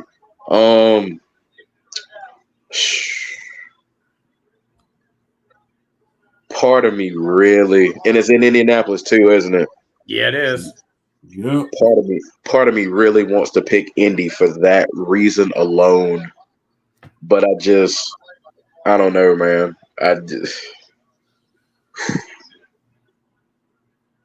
Oh man, this might be the best game of the entire slate Sunday. That was one of my hot takes. I think this is the game of the week. I think it is too. I think this is the game of the week.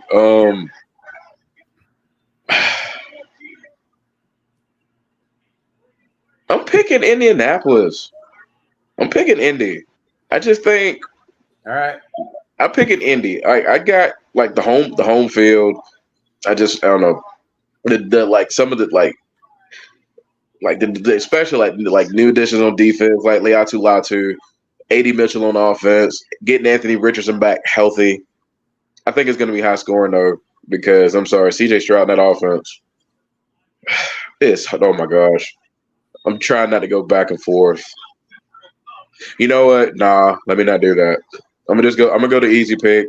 Yeah. I'm gonna just go Houston. I'm gonna just go to easy pick. I think even with because even with the home field, I know something's telling me CJ Stroud is gonna he's gonna make a statement. He's gonna put up some numbers in this game. He's gonna make a statement, even against a defense like Indy. Yeah, let's not. Yeah, I'm gonna go Houston. Same. I'm going Houston. Houston. I think it's going to take a couple weeks for Anthony Richardson to kind of get his bearings back a little bit. Even though I think Indy's going to be a very competitive and good football team this year, as long as he stays healthy. In fact, he was my last year. He was my dark horse rookie of the year candidate, because everybody was like, "Oh, he's just going to sit and blah blah blah." I'm like, that boy's going to start slinging the ball as soon as he sits on the field, and he did until he got hurt. So, I'm going to go Houston. No, Houston's too stacked on the offense, and I think C.J. Stroud kind of comes out and makes a statement saying like, "Hey, last year wasn't a fluke. You know, I am here as an MVP candidate." So yeah, that's I'm going with Houston. All right, I'll take Houston as well. This was an interesting one. The battle of the AFC West. The Broncos versus the Seahawks.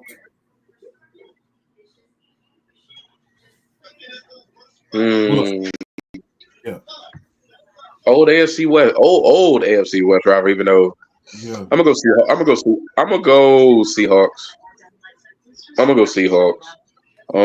Not like I said, Bo Nix impressed me this preseason though. I will say that, but I'm gonna go Seattle here.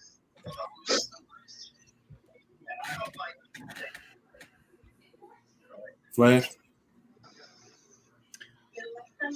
I'm gonna go Denver. Okay. I liked Bo Nix this preseason. I think this league. This goes to something that kind of Tom Brady was talking about a couple days ago, I think, in an interview this past week, about how this is kind of a QB-friendly league now. Like, QBs are really set up to succeed, especially if you got talent. And that's the thing that Denver's been missing. This still is Sean Payton. And I also think that Seattle, as much as I really like this team, I just think they're not, Geno Smith is a good story, but he's not good enough. And so that's kind of my thing. Even though I love DK Metcalf, like I think he's awesome. Like I think DK Metcalf, I would love to see him with a top flight quarterback. But yeah, I'm going to go with Denver in this one. I'll take the Seahawks. This was another interesting one. Another battle of the AFC West.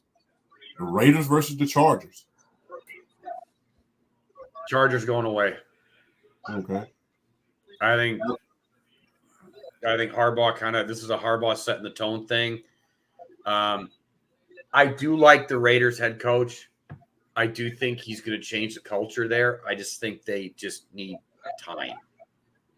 That's my big thing. Is they need time. They're not quite there yet, so I'm going to go with the Chargers. Close game. I'm going to pick the Chargers. It would not surprise me if the Raiders beat them because I feel Antonio Pierce has already changed that culture and got guys in a different mindset to go out and give it their all and play hard and bust their tails. But yeah, I'm gonna go Chargers in a close game. I think it's gonna be a close game. Chargers. I do like Max Crosby though. I do. I love him. I'm going to the Raiders. I'll take the Chargers. Another good game, man. Another game of the week. Cowboys versus the Browns. It's in Cleveland, right? Let me make sure. I don't want to speak out of turn. Yes, okay. It's in Cleveland. It's in Believe Land. All right. Well, that's why I'm picking Cleveland because Dallas don't know how to travel. Dallas don't know how to travel for like bigger games like this.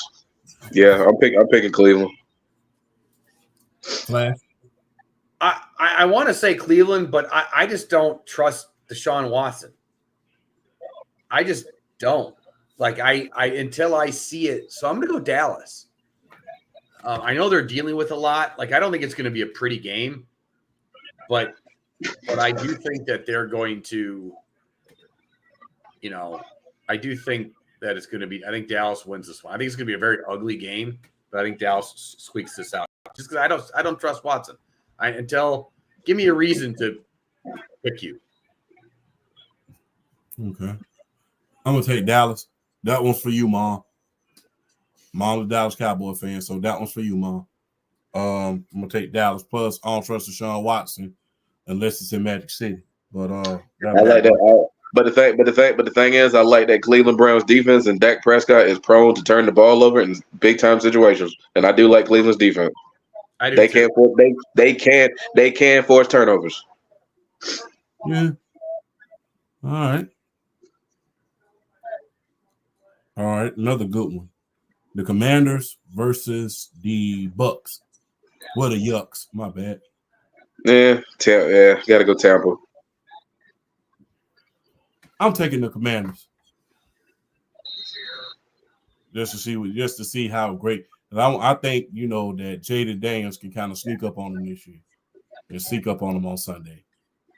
I'm gonna take Washington in a close game. I think both teams are actually going to be competitive. It goes with my prediction that Washington is going to be second place in the NFC East.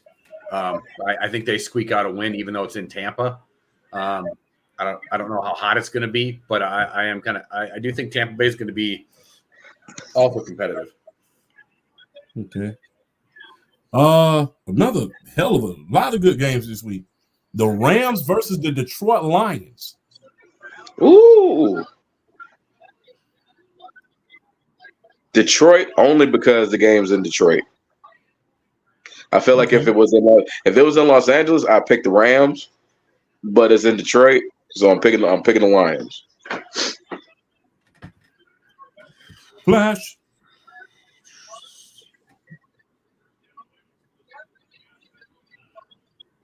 I'm going to go Rams. I think Stafford's healthy. I think you have both Puka and you have Cooper Kupp going into the season healthy. Kyron Williams is like the setback now. Like everybody's really high on him. I know Matty Ice, if you're listening, like that's your like boy.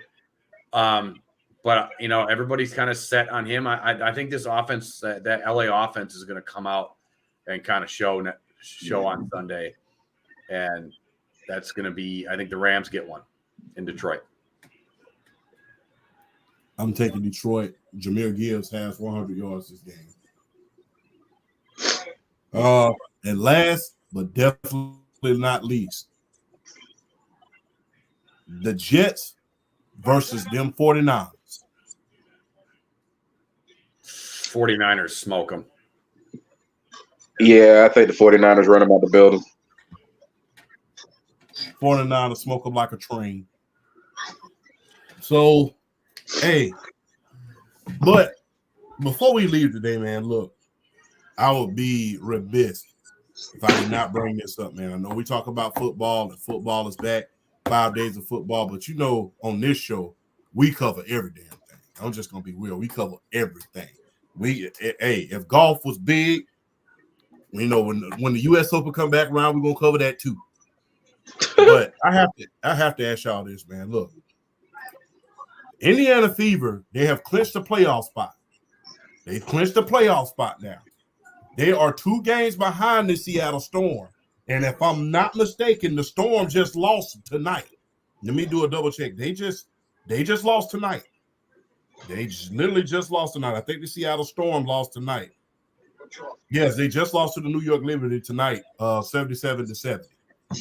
What does this mean for the WNBA, man? I mean, because this, look, let's just keep it all the way above. This team in Indiana is not just sneaking into the playoff like the Chicago. I believe the Chicago Sky are going to sneak in because I don't think the Atlanta Dream are going to get the job done because they've let a lot of games slip away as of late. You know, I know y'all. I'm a homer, but you know, Atlanta y'all been slipping lately. You know, y'all had a couple games won, and it's just like, But what does this mean for the WNBA, especially if they can go in front of this Seattle Storm, which is a hell of a team? You know, what does this mean for the viewership of the WNBA? What does this mean for the game?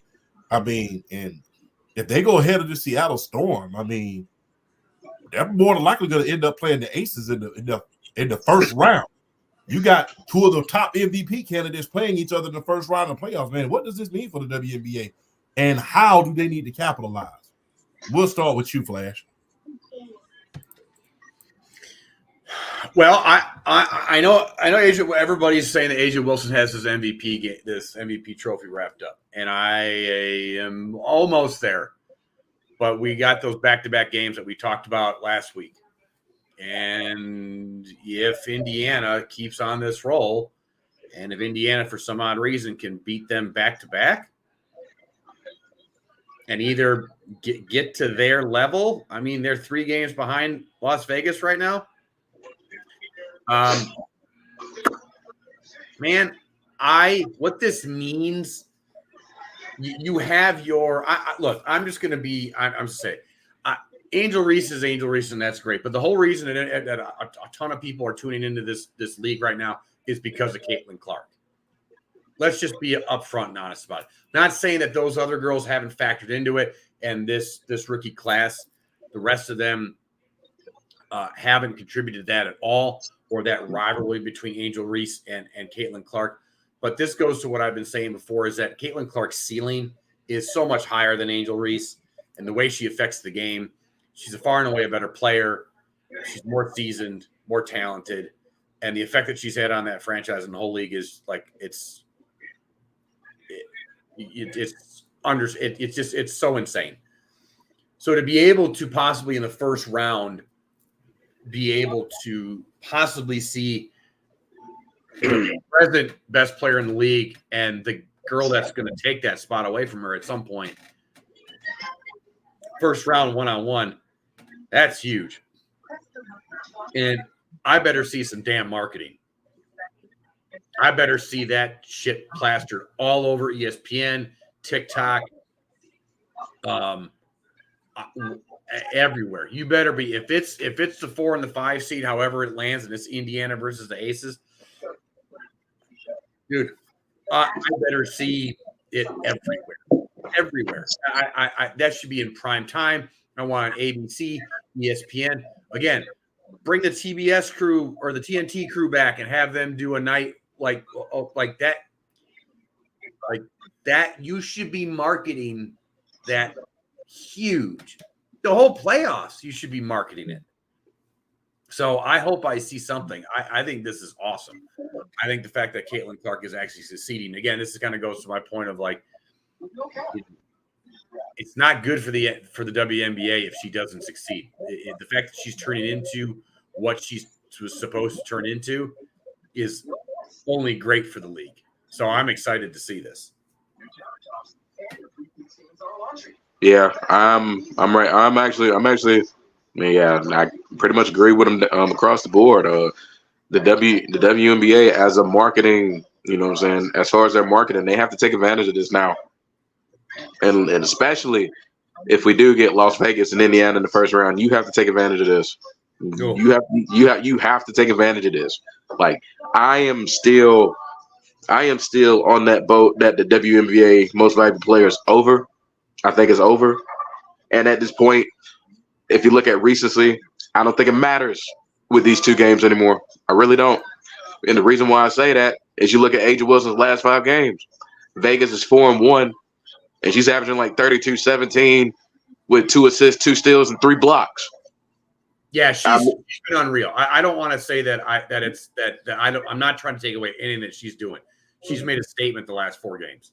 Yeah, that's what I'm saying. That's why I'm like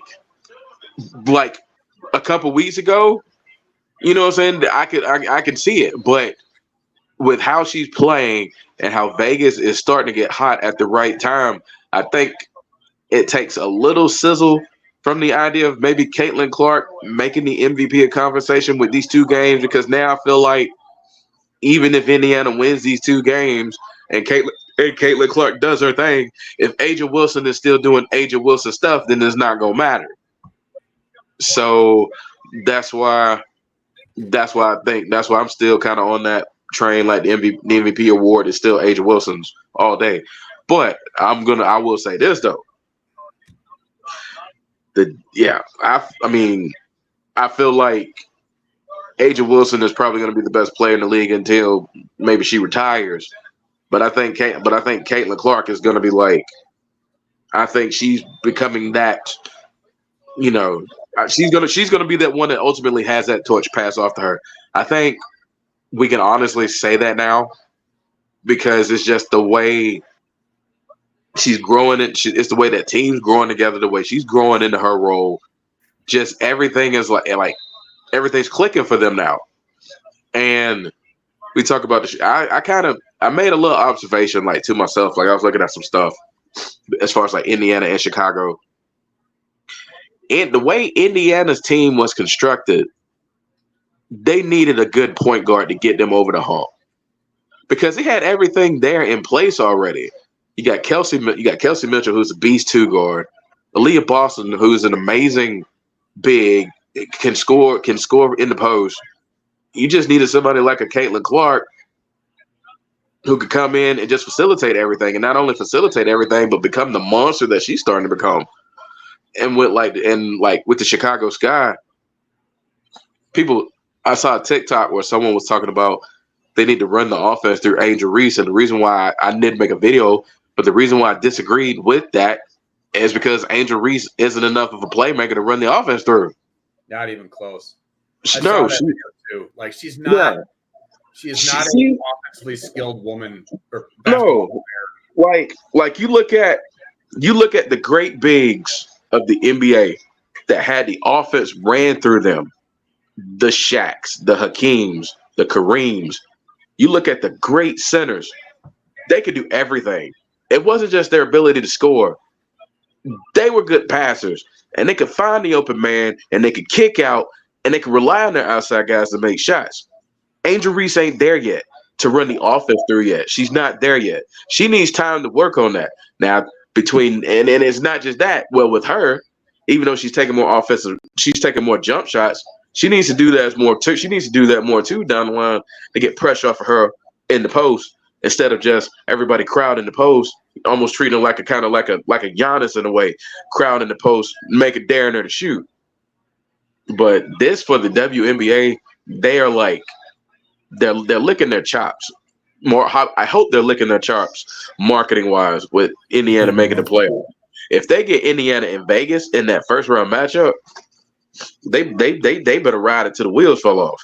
They better ride it till the wheels fall off. You have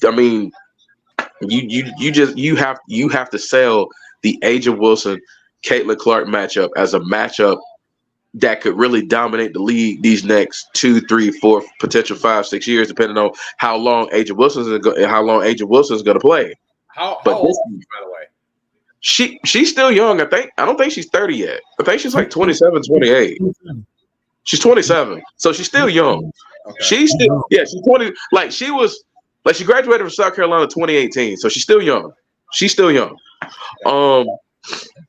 So yeah, they could really build this as the next big MVP matchup for the next 3 to 5 years, and they could start with this matchup if they get it in the first round. I mean, go ahead.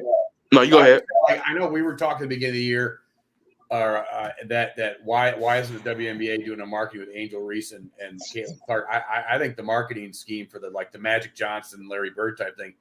Now it's Caitlin Clark, Asia Wilson. That's what you market. Yeah. You have to at this point. Yeah, you got to, because guess what? They both sponsored by Gatorade too, so it's gonna be easy. It's easy. They're both sponsored by Gatorade, and I'm just gonna be very, very honest with you, man.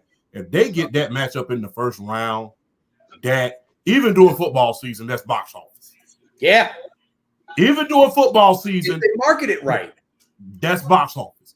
And look, Asia Wilson versus, and my thing is, look, I like Caitlin Clark, but that backcourt as a whole. Let me say it again. That backcourt with her and Casey Mitchell and Lexi Hull, good God. When they get rolling, it's just like go. It's like crazy. And like I said, I can see them upsetting at least 1 or 2 teams. I can't see them really upsetting the Aces, because I don't think Aaliyah Boston has the force in order to stop an Asia Wilson, not only in the middle but on the wing, because Asia is inside and out. I know she's a center, but she can play inside and out. She can play on the wing and she can play in the middle. And I don't think got to get. I don't think the Aces is the matchup, even though we may get that in the first round. I don't think Las Vegas is the matchup Indiana wants in the first round. Yeah, because guess what? You're not stopped. There's a lot of players in this league, as far as the WNBA, it's like they're gonna get theirs. I don't care if you put 3 of them on. And Asia Wilson is that person. So I gotta look. What it means for the game is, look, this is what it means for the game. WNBA, if you can listen to my flapping lips, you better start marketing. You had Caitlin Clark. You had this new phenomenon. Look, I'm gonna just be real. I equate this to having a new restaurant. You have a new restaurant, it's just open, and guess what? Everybody's excited to see what the tacos are doing. Everybody's excited to see what the ambiance is like. Everybody's trying to see what the drinks is like. Everybody wants to do all of this stuff. What the hell are they doing? Everybody's excited to see certain stuff. But after that newness kind of wears off, what are you going to do as far as your marketing is concerned? What are you going to do as far as your marketing is concerned? Because the thing is, like I said, it's new this year. And everybody hops on stuff that's new. But what happens when it's not new anymore? What happens when you can no longer sell Angel Reese and Caitlin Clark? Because it's gotten to that point. You can't sell the Chicago Sky versus the Indiana Fever. Chicago Sky not that damn good right about now. They're not that damn good. They're going to sneak into the playoffs, but guess what? You can't sell it, or those are not going to be your highest rated games next year.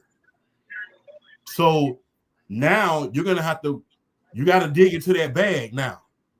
You got to, bounce ideas off of the NBA how to market this thing. Because like I said, next year and going into the playoffs, it's no longer new. It's not a new phenomenon. And not only that, going into the playoffs, you're going to have to compete with the big dogs. Let me say that again. You got to compete with the big dogs when you're going into the playoffs. So, and I'm not talking about the teams. I'm talking about viewership. Yeah. Now you're having to compete with the NFL, which is hard for anybody. I mean, it's hard for damn shows to get views, much less other sports. I think the only thing that I've seen beat Monday Night Football or even football in ratings is the WWE. And that was years ago. And that was like years during the ago. Attitude Era. And that was that's during the the only Attitude time they ever. Yeah, that's the only time they ever beat them in the ratings was during the Attitude Era, I think. And that was exactly. So you're gonna have to come up with some things, man, these next couple of years. The Angel Reese and Caitlin Clark discussion, until Angel Reese can develop a more all-around game, that discussion is over. You can't sell it no more off of, the newness of it alone. You gotta dig into that bag and do some promotion, because guess what? That's what you've been lacking from day one. Because it's like, because if you get Asia Wilson versus Caitlin Clark, as hot as these two teams are, then what the? I'm sorry. I get it. Dude. What's the matter? You can't see either? Oh, my God. What was that? All you had to do was lead him. He threw it behind him. Lead him. That's a touchdown. Just throw it to where he is. He just sat down. You throw it away he's going to. That's a touchdown. Like I said, I believe they're in Lamar's head, man. They're in Lamar's head. Look, he should have spiked the ball. He wasted about 20-some seconds not spiking the ball. Why is a running back? Wow. No freaking way, dude. No freaking way. Wow. And that's likely too. Who was that? Isaiah Likely. Oh my God. Oh, that was likely too. Yeah. Even the referee was amazed. Is he in? He's in. Is it close? No, he's not in. I don't know. I don't know. He's not in. He's not in. Nope, he's out. Fuck. No, yes, he is. Well, no, he's not. Look at that toe. He's out. Nah, his toe touched the line. He's out. Yeah, he's out of bounds. He's out of bounds. Oh. Literally by a toenail. Talk about a heartbreaker. It's a game of inches. It's a game of inches. Oh. Man. If he had stayed going down with his tiptoes, he would have got it. But him landing flat-footed hurt him. Oh man. Nasty work. It's a game of inches, man. You go tiptoes down instead of flat foot, you score. Dang. That's okay. I'll take that because I was going against Lamar Jackson, and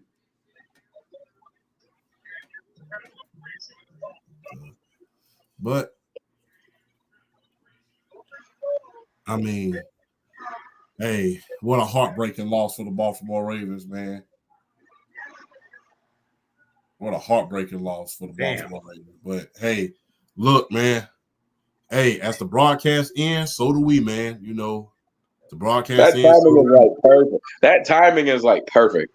Yeah, that was the. I mean, in the great words of Goro from Mortal Kombat, that was my intention.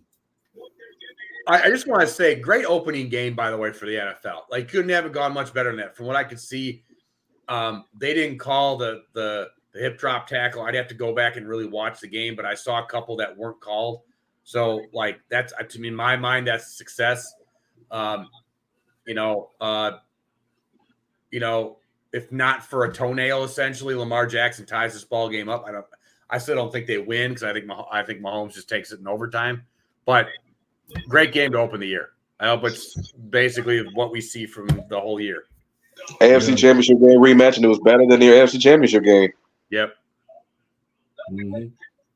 Hey, man, look, on that note, man, we ain't got to go home, but we got to get the hell out of here. Hey, man, look, happy Friday. It's going to be Friday in like 4 minutes, but happy Friday to you guys, man. Be careful.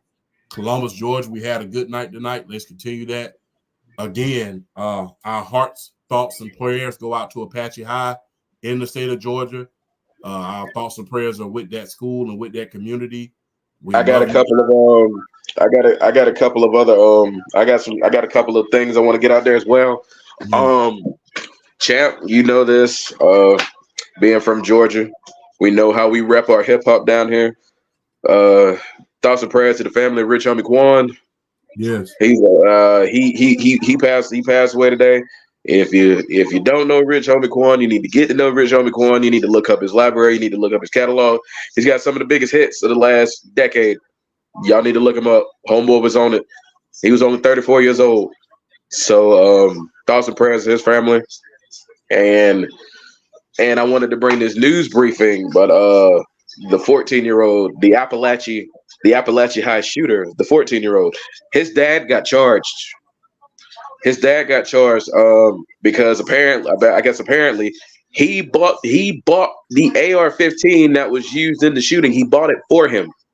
So he's being charged with 4 counts of involuntary manslaughter. I think 2 counts of buying a firearm for an underage person, for a minor, and 8 counts of cruelty to children. So yeah. Yeah, you buy. Yeah, I think there's a lot of people at fault. Just the stuff that I've kind of picked up pieces over, like the fact that the school was warned. I just, what a failure all around. Like, it's just bad in general. And I'm not going to get. I don't want to get political in this, but it's just a failure all around.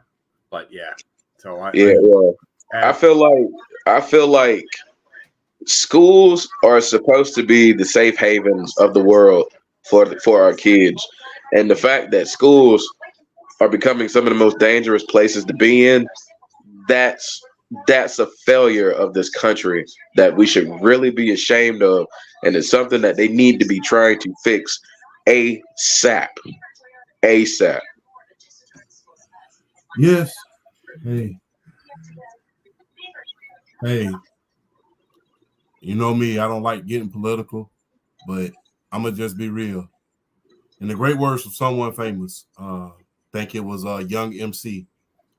I believe the children are our future, but what happens in the future if they shoot you? And I think he said that on We're All in the Same Game back in the 90s. So, hey, back then, with the advent of gangster rap, this ain't the first time we've seen a lot of gun violence, but to see it in schools, it's a tragedy. It's a real tragedy. Prayers up, man. Most definitely. Prayers Most definitely. I cannot stress that enough, man. Prayers up, man. And look, I'm just gonna tell you, hey, man, look, local, state, federal, get off your asses and do something. And that's all I got to say about that. And on that note, we'll end the show on that note, man. Thank y'all for coming. Thank y'all for joining us, man. Thank you to the Big Three, always bringing the flair. Thank y'all. It's always an honor, a privilege, and a pleasure to share the stage with both of you. And on that note, man, we are out. Make sure y'all watch the PSP podcast tomorrow at 9 as well.